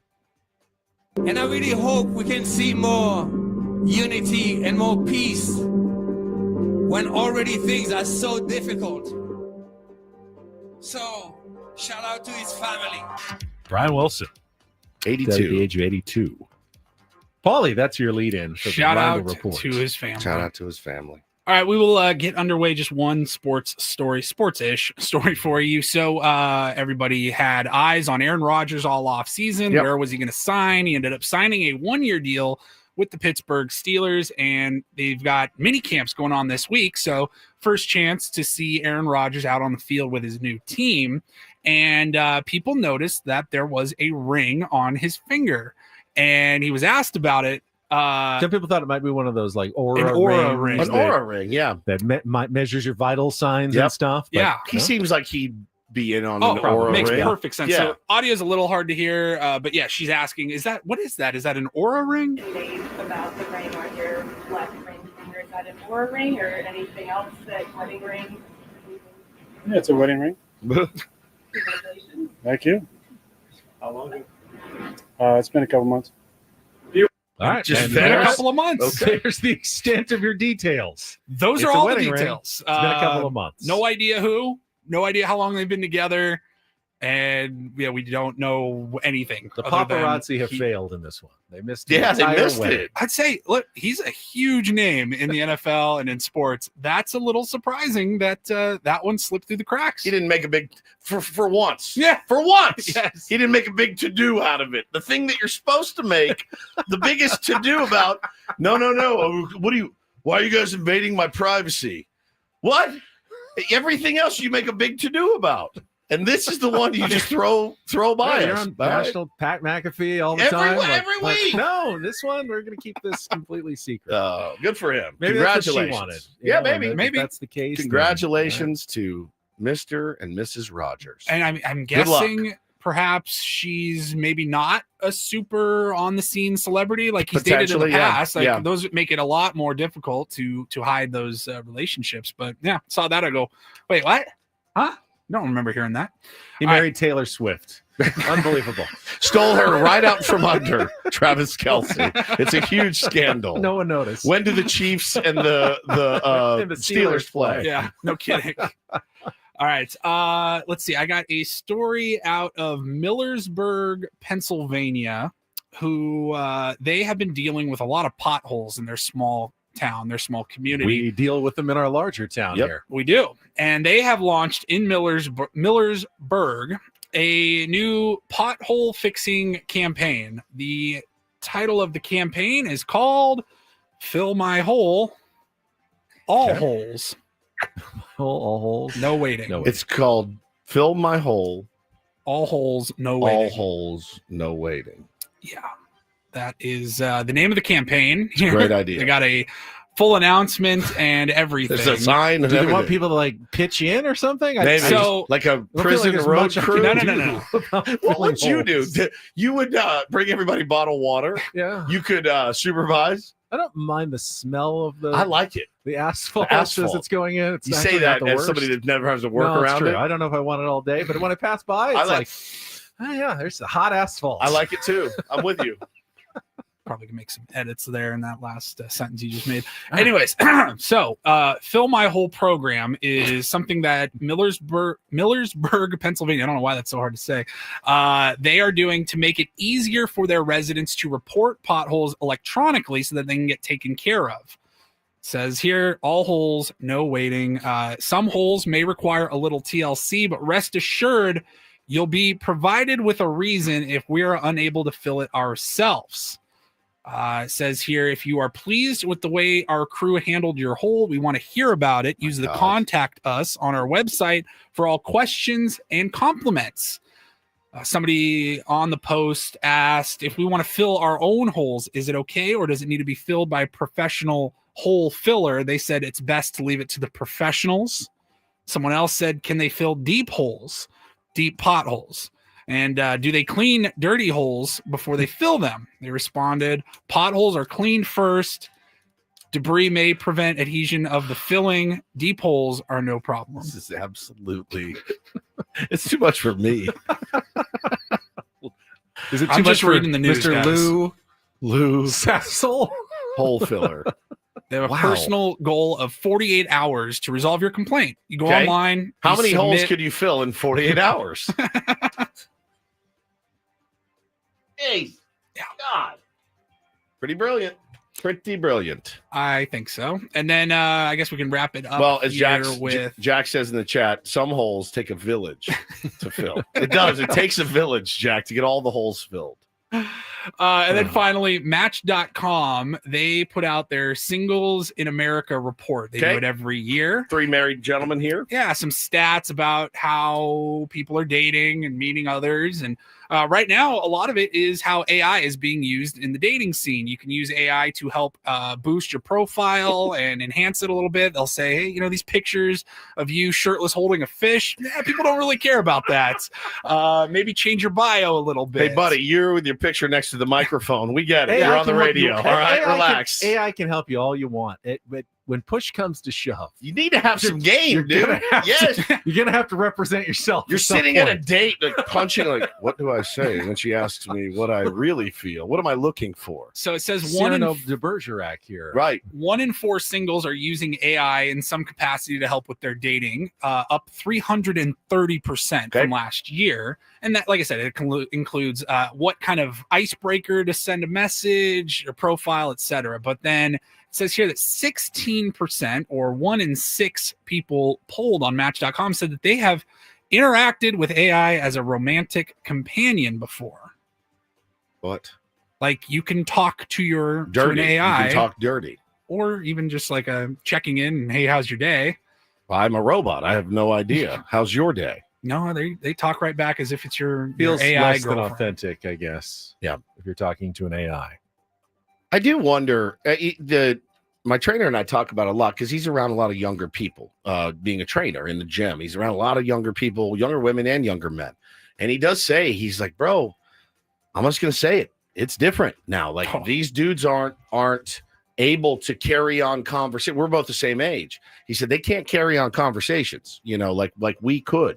He said it's very strange. They're more awkward and, but if you use AI, I'm just thinking, he's so witty when he texts and he always says the right thing. And then we get together and he's like, he's a dud. We get a complete loss for words and he's a dud. It doesn't play. You have to be able to carry it over into real life. Yeah, she got to like you for yourself. Yeah. Even if you are, a little bit shy or whatever and don't have the can't run the best game, maybe somebody will like you for that. Kind of sounds a lot like that movie Her. I never saw it. 10 plus years ago. Yeah. Joaquin Phoenix and Scarlett Johansson. She's the voice of the AI I never saw home, it. And he falls in love with her. And people on Match.com's report, they were asked if you are consider yourself in a relationship with somebody artificial intelligence, is that cheating? What? That's the question that was asked. It says here 40% of people were asked if having an AI boyfriend or girlfriend counts as cheating, and they said yes. It's not a girlfriend. I don't have a girlfriend. It's my phone. I'm telling you, man. Society, we are cooked. Without a human being on the other end of the line. If I found out my wife was talking to her phone AI, as if I'd be like, all right, I couldn't care less. What does he give you that I don't? She's like, I don't know. Intelligent responses. He doesn't, ever raise his voice. He never gets mad. All right, great. I wish you two the greatest of luck. How's he in the sack? Yeah, how's he in the sack? Exactly. Where it really counts, Ben. I'm great, Woods. Way better than you. You wish you had game like this. So stupid. I hate it. All right, we're done for our program today. Braden's taking over. He's live at Petco Park leading into Sammy's pregame show today. Tomorrow, we have not 4 hours, but we got 5 hours. We got a round table, 10 to 11. So plenty to talk about on a non-game day Thursday. Hope it's Looking a win. forward to it. Yeah, that would be nice. Dramatic, exciting win in which Dave Roberts makes a critical error at some point. We give us a good show tomorrow morning. That's it for us. For executive producer Paulie Reindl and Stephen Woods, I'm Ben Higgins. Tier 1s, have a great rest of your Wednesday from all of us here at San Diego's #1 sports station, 97.3 The Fan. So long, everybody.